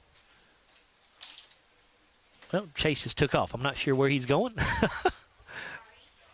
Oh, anyway, I got you, Chase. All right, so the Scotties go to 5-5 on the year, and Somerset drops to 6-4. Time now to take a look at our final stats, brought to you by McDonald's of Glasgow here on the Don Franklin Auto postgame wrap-up. And here is Chase and Bruce. Chase. Yeah, sorry, I had to run away there because I threw some papers away, and one of them was the tackle sheet for you need that. The Scotties. Yeah. I think I might need that, but we'll start with the drive chart here. The Scotties win this game 27-14. As in the first half, Somerset won the coin toss, but they deferred to the second half. The Scotties punted on their first possession and then turned around. Somerset punted, and the Scotties punted after that as well. So 3 punts in the first 3 minutes and 30 seconds of the ball game. Scotties take their first lead of the game on a 36-yard pick six for Jarrett Martin with 7:25 left in the first quarter. Jared Malgon's extra point was no good, and the Scotties took the 6-0 lead. Somerset on their next possession punted. The Scotties took over with 5:24 left in the first quarter. 2 plays later, Hudson Gum hit Jalen Bradley with a 69-yard touchdown reception. Cam Bull added a 2-point conversion, and the Scotties took a 14-0 lead. On Somerset's next possession, the Scotties' Stephen Garrett blocked the punt attempt there by the Somerset punter, and the Scotties took over on the Glasgow 42 with 1 minute left in the first quarter. And then it took 5 plays and 30 yards, and Jared Malgon hit a 27-yard field goal to put the Scotties up 17-0 with 10:52 left in the second quarter. And then Somerset gets the ball back with 10:52 left in the second quarter. Goes on a nice 14-play, 80-yard touchdown drive. Josh Bruner scores on a 1-yard quarterback sneak. Anderson Rubel's extra point was good. And it was a 17-7 Scottie lead with 5:30 left in the second quarter. 2 plays later, Josh Bruner intercepted Hudson Gum's pass, and it set Somerset up on their own 47-yard line.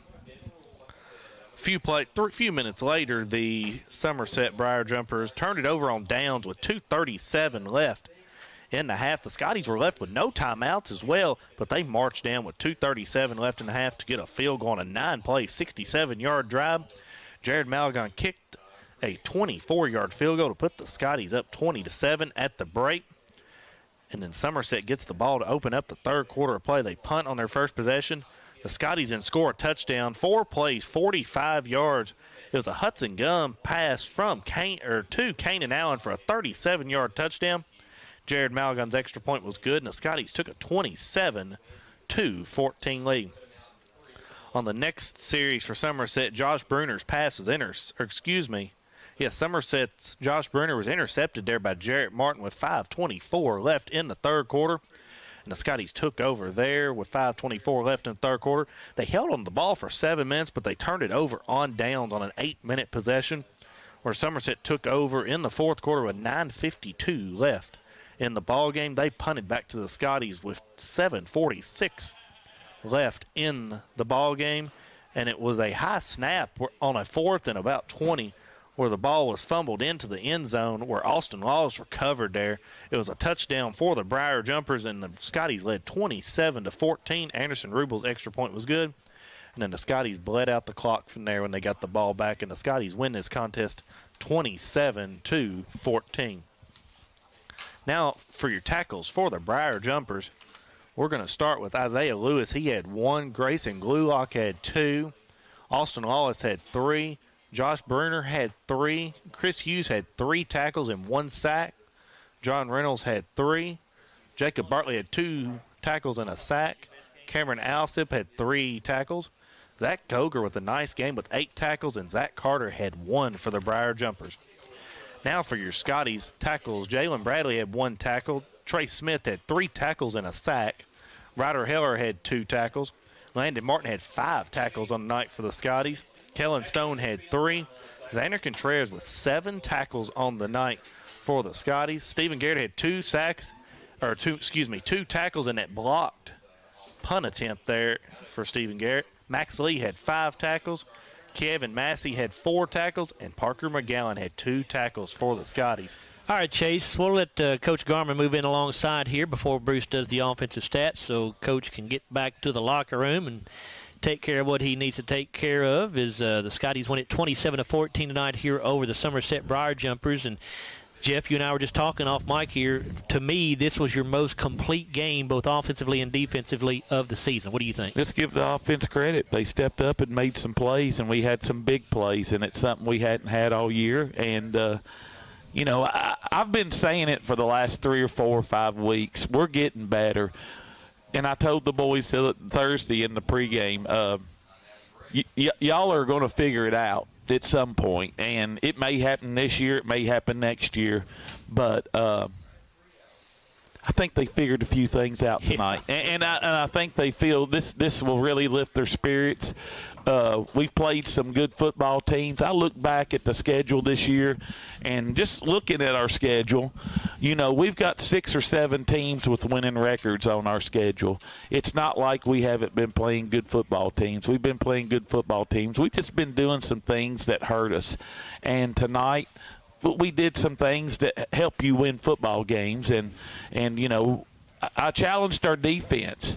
I think we've been playing really good defense the last 3 or 4 weeks.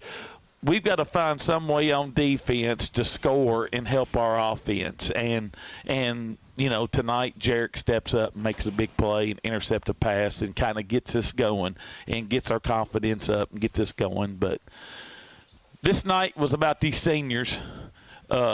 This night was about our players. they deserve all the credit. Our guys showed up and played. This game meant something to them. And I told them it's a chance to beat a quality football team, something we haven't done all year long. Since the Monroe County game. Right. Monroe County is a very high-quality team, I think, but it was our opportunity, and these guys showed up, and they played hard for me, and I'm proud to be their coach. If I'd have told you defensively, Jeff, that you guys would hold Chris Hughes to 21 carries, 90 yards, I think you'd be pleased with that. That's a kid that came in with over 1,100 yards rushing on the year. Mm-hmm. Yeah, I mean, what we said before the game, I challenged the kids in the locker room, can you keep that kid below 100 yards tonight? This is the same type of look we're going to get in the playoffs. So here we are. There he is. Go shut him down. He had 78 yards, I heard Mr. Ream say at halftime. I said, second half, you got to hold him less than 78. Can you do it? And our guys were determined they were going to do it. Number 17 was not going to beat us tonight. And he certainly did not. Offensively, Jeff, I thought Cam Bull did not have a touchdown or anything like that, but I thought Cam probably had his best game since very early in the season. 19 carries, 119 yards rushing tonight. He seemed to have a little bit different look about him tonight, maybe a little quicker, cutting a little bit better, ran with some more power tonight, I thought. What do you think about his play tonight? Thought he took care of the ball. That's the main thing you were looking for, wasn't it? And that's been our Achilles all year long. Through that stretch of 5 games, 11 turnovers.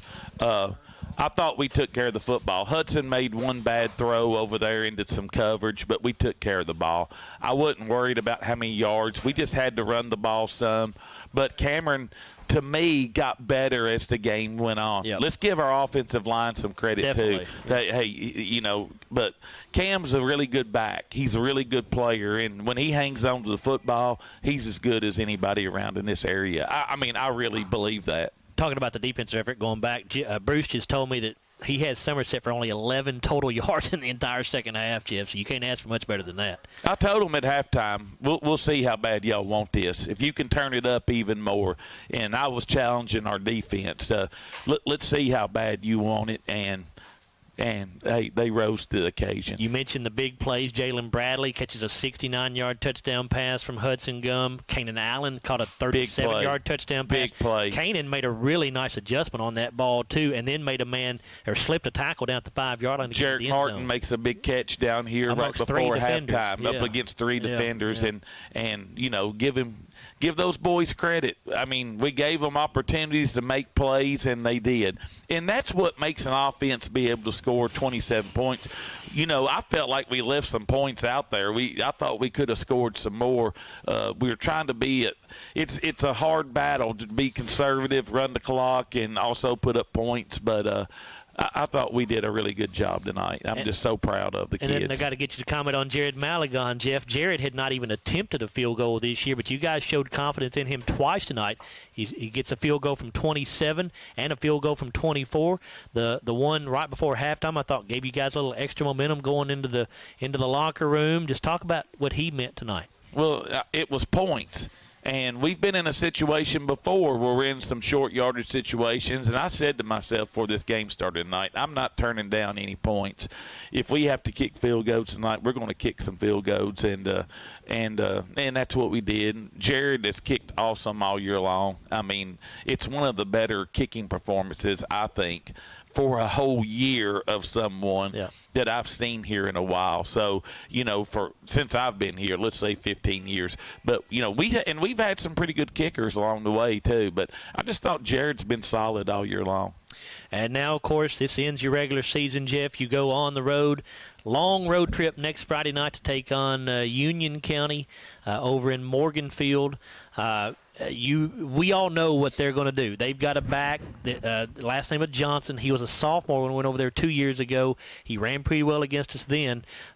He holds the school record for rushing yardage there at Union County. He is the man you have to stop. You know that going in. True story. And it's just, do we got enough left in our gas tank to finish this thing out? I mean, if I hadn't seen a 1 seed beat a 4 seed beat a 1 seed myself in person, it's very difficult to do.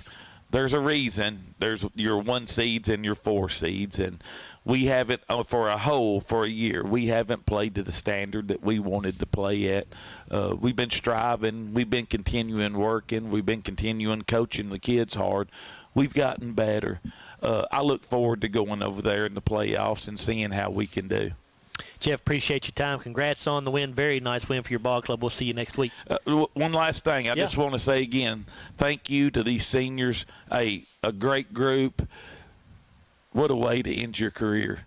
I mean, if we're playing at home, probably the chances of us getting a home playoff game aren't very good on down the road if we're able to continue to win. But what a way to end your high school career, beating a quality football team with a lot of tradition. That team right there made it to the semi-state last year, had a lot of kids back. I'm just really proud of the kids. Should be. Thank you, Jeff. Scottie head coach Jeff Garman, his ball club wins at 27-14 over the Somerset Briar Jumpers, and we will now turn things over to Bruce as we continue here on the Don Franklin Auto postgame wrap-up, and he'll take a look at the final offensive stats brought to you by McDonald's of Glasgow. Bruce? Thank you, Joe. As he said, the Don Franklin Auto postgame show will continue with our McDonald's stats. And with the Scotties winning here tonight, 27-14, a big victory. They held Somerset to 1 first down in that second half. So 9 for Somerset. The Scotties had 12 first down. Somerset had 124 on the ground, 61 through the air for a total of 185. The Scotties 138 on the ground, 183 through the air for 321 yards of offense, and that's the most offense we've had in several weeks. Each team with 2 turnovers. Somerset did not fumble, but they did have 2 interceptions. Glasgow fumbled it twice, but we got one of those back, and we did have an interception. Somerset not penalized in the second half. They were only penalized 5 times for 40 yards. Glasgow 7 times for 35 yards. I think we had 5 procedure penalties and 2 delay of games. The clock wound up pretty even. Somerset dominated in the first half and the Scotties in the second half. Somerset ran 51 offensive plays, consuming 23 minutes and 48 seconds. The Scotties had 52 offensive plays, using up 24 minutes and 12 seconds of clock time. Let's look at our individual McDonald's stats now. Leading rusher for the Briar Jumpers was their leading rusher on the year, 90 yards on 21 rushes. He had a long of 17. Josh Bruner, that was Chris Hughes. Josh Bruner had 34 yards on 11 rushes and a touchdown with a long of 17. Corbin Samala carried it 2 times for 15 yards with a long of 10. Josh Bruner was 4-14 passing tonight for 61 yards. He threw 2 interceptions. All 4 of his completions came to Corbin Samala. So he had 61 yards through the air with a long of 29. Julian Carroll punted 4 times for 128 yards, 32-yard average with a long of 45. Josh Bruner did try a quick kick and got it blocked. For the Scotties individually tonight, Cameron Bull led us with 119 yards on 19 rushes with a long of 26. Ryder Heller picked up 33 yards on 4 rushes with a long of 25. Everyone else in the negative. Of course, Hudson Gum got sacked several times. If it wasn't for the sacks, he was positive, but he had a minus 12 on 10 rushes. Jarek Martin on that one reverse was 1 carry for, well, he was in the, he was in the shotgun, 1 for a minus 5, and Kellen Stone had 2 carries for a minus 4. Hudson, not one of his better completion percentages tonight, only 6 of 13, but he did throw for 183 yards and 2 touchdowns. He did have the 1 pick. Leading receiver tonight was Jalen Bradley with just 1 catch, but it went for 69 yards and a touchdown. Jarek Martin had 50 yards on 2 receptions. Kanan Allen had 37 yards on one reception. That went for a score. Kellen Stone, 19 yards on a reception. And Cam Bull had one reception for 8 yards. Kanan Allen punted 2 times tonight for 59 yards. That's a 29-yard average with a long of 32. For the Scotties pick up a big victory here over a good ball club, the Somerset Briar Jumpers. Joe, I need to say good night to my grandchildren tonight. You don't want yourself in trouble. Well, I know. I saw a text. I didn't know they were listening tonight. They were listening to the halftime stats. So if they're still up, good night to Addie and Cooper and Lizzie and Josie. Now go to bed. Now, yeah, go to bed, girls. It's 9:37. And boys. All right. But thanks for that. And Scotties do get a big victory and, a positive end on 2 big wins here to have to go on the road in the playoffs. That's right. All right, we need to take a look at our Hardee's Hot and Fresh Play of the Game. We're ready to show you that on our live stream. It is going to be the 69-yard touchdown pass from Hudson Gum to Jalen Bradley back in the first quarter. It was the first offensive touchdown of the night for the Scotties, the second TD of the night. The first one was a pick 6 by Jarek Martin, but that went for 69 yards. It is the longest play from scrimmage of the season for the Scotties. Jalen Bradley and Hudson Gum hooking up on that touchdown pass. That is our Hardee's Hot and Fresh Play of the Game. We need to get one more break in here. We'll come back and tell you about our Kentucky Farm Bureau Insurance Scottie Player of the Game. Again, Glasgow winning 27-14 over the Somerset Briar Jumpers. We're back after a 3-minute timeout on WCLU Sports. They say that breakfast is the most important meal of the day. Well, they are correct. Roll into a good morning with our warm toasted bagels. It's breakfast worth waking up for. Ba-da-ba-ba-ba. They say that breakfast is the most important meal of the day. Well, they are correct. Roll into a good morning with our warm toasted bagels. It's breakfast worth waking up for. Ba-da-ba-ba-ba. So Aero Safety is an international safety consulting company based right here in Glasgow, Kentucky. Well, for a wide variety of services, ranging anything from safety training to administrative services like policy procedures. It's any manufacturing, any industry around our area, we can apply that. And we can also make everything site-specific to the customer. So we make sure we're incorporating the company's policies, procedures, applicable hazards, equipment, things like that, that it's make it more relevant and engaging for the customer. Aero Safety is here to keep your employees safe and keep your business headed in the right direction. It's been an amazing 33 years. I've been blessed to have someone by my side that I can count on no matter what. Like 3 years ago when I had that car accident, you really came through for me. So I just want to say thank you, Alan, for being my Farm Bureau insurance agent. Kentucky Farm Bureau, big on commitment. Oh, he's been great too. Since 1980, Applebee's has been bringing great food and big smiles to Kentucky neighborhoods, just like yours in Glasgow. Their extensive menu of delicious comfort foods has something for everyone to love. And Applebee's loves to support the community and cheer on the Glasgow Scotties. Remember to stop by Applebee's on any Scotties game night in your Scotties attire and get 10% off your meal and non-alcoholic beverages. Eating good in the neighborhood at Applebee's, just off Happy Valley Road across from Walmart. Our dental health plays a vital role in our overall health. Practicing good dental hygiene is especially important for children. When was your child's last checkup? Riley Dental Group is invested in making sure you and your family have the healthiest smile possible. They understand a dental visit may prompt anxiety or nervousness, but Dr. Riley and his team offer a variety of solutions, including a comforting and friendly visit from Bennett, their therapy dog. Call Riley Dental Group for an appointment, 651-5939. At Don Franklin, we're about more than just selling cars. We're about families, generations of them. Founded by my parents in 1968, we've been here growing alongside you. From the first family car to the newest model for the next generation, our values of trust, care, and commitment are in every handshake, every deal. With over 5,000 vehicles to choose from, check them all out at DonFranklinAuto.com. Don Franklin, driven by family. Back here on the Don Franklin Auto post-game wrap-up, Scotty's getting a big 27-14 victory over the Somerset Briar Jumpers, and we need to tell you about our Kentucky Farm Bureau insurance agent Joe Myers, player of the game. and that is going to be Jared Malagon, the junior place kicker for the Scotties, as Jared made 2 field goals tonight, one from 24 yards and one from 27 yards. You're getting a look at the 27-yarder, right, or the 24-yarder right now on our live stream. So congratulations to Jared Malagon as he made both those field goals tonight, also made one extra point, so he contributes 7 points to the cause tonight for the Scotties. And Jared Malagon, our Kentucky Farm Bureau insurance agent Joe Myers player of the game.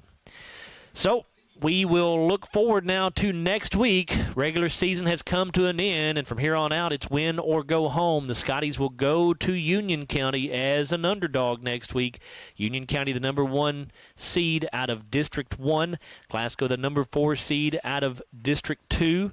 I will say that Glasgow's playing some pretty good football, and they're probably as good of a number 4 seed maybe as there is in Class 3A. This is a very tough district, as we all know, that the Scotties play in. Just didn't play their best when they needed to at times in district ball games. Because of that, they're the 4 seed. But the way they played here tonight certainly gives you some hope that they can go over there and pull off an upset against what will be another very good Union County football team. We do not have an official start time yet, but I would assume it will be a 7 o'clock start time as usual. If that changes, we'll let you know. But we can go on the assumption it'll be a 7 o'clock kickoff, so our broadcast will begin at 6:30 here on WCLU. And, of course, also we'll hopefully be able to bring you our live stream. Of course, again, we've never tried a live stream from Union County. It'll depend on what their internet strength is like. If we get enough upload speed, we'll certainly have a live stream for you as well. So we will hope to bring that to you. Again, the first round of the Class 3A playoffs next week for the Scotties as they travel to Union County to take on the Braves. I do want to say thanks to the folks that's helped us out here tonight. We had Will Perkins on our game camera, and our video producer, as always, Mr. Matthew Clark. And back at the studio on the board for us, Mr. John Clark. Appreciate everybody's help tonight. Of course, my broadcast partners were Chase Landrum and Bruce Tribune. Once again, your final score: Scotties defeat Somerset 27-14. Glasgow now 5-5 on the year. Somerset falling to 6-4. I'm Joe Myers. Thanks for listening, everybody.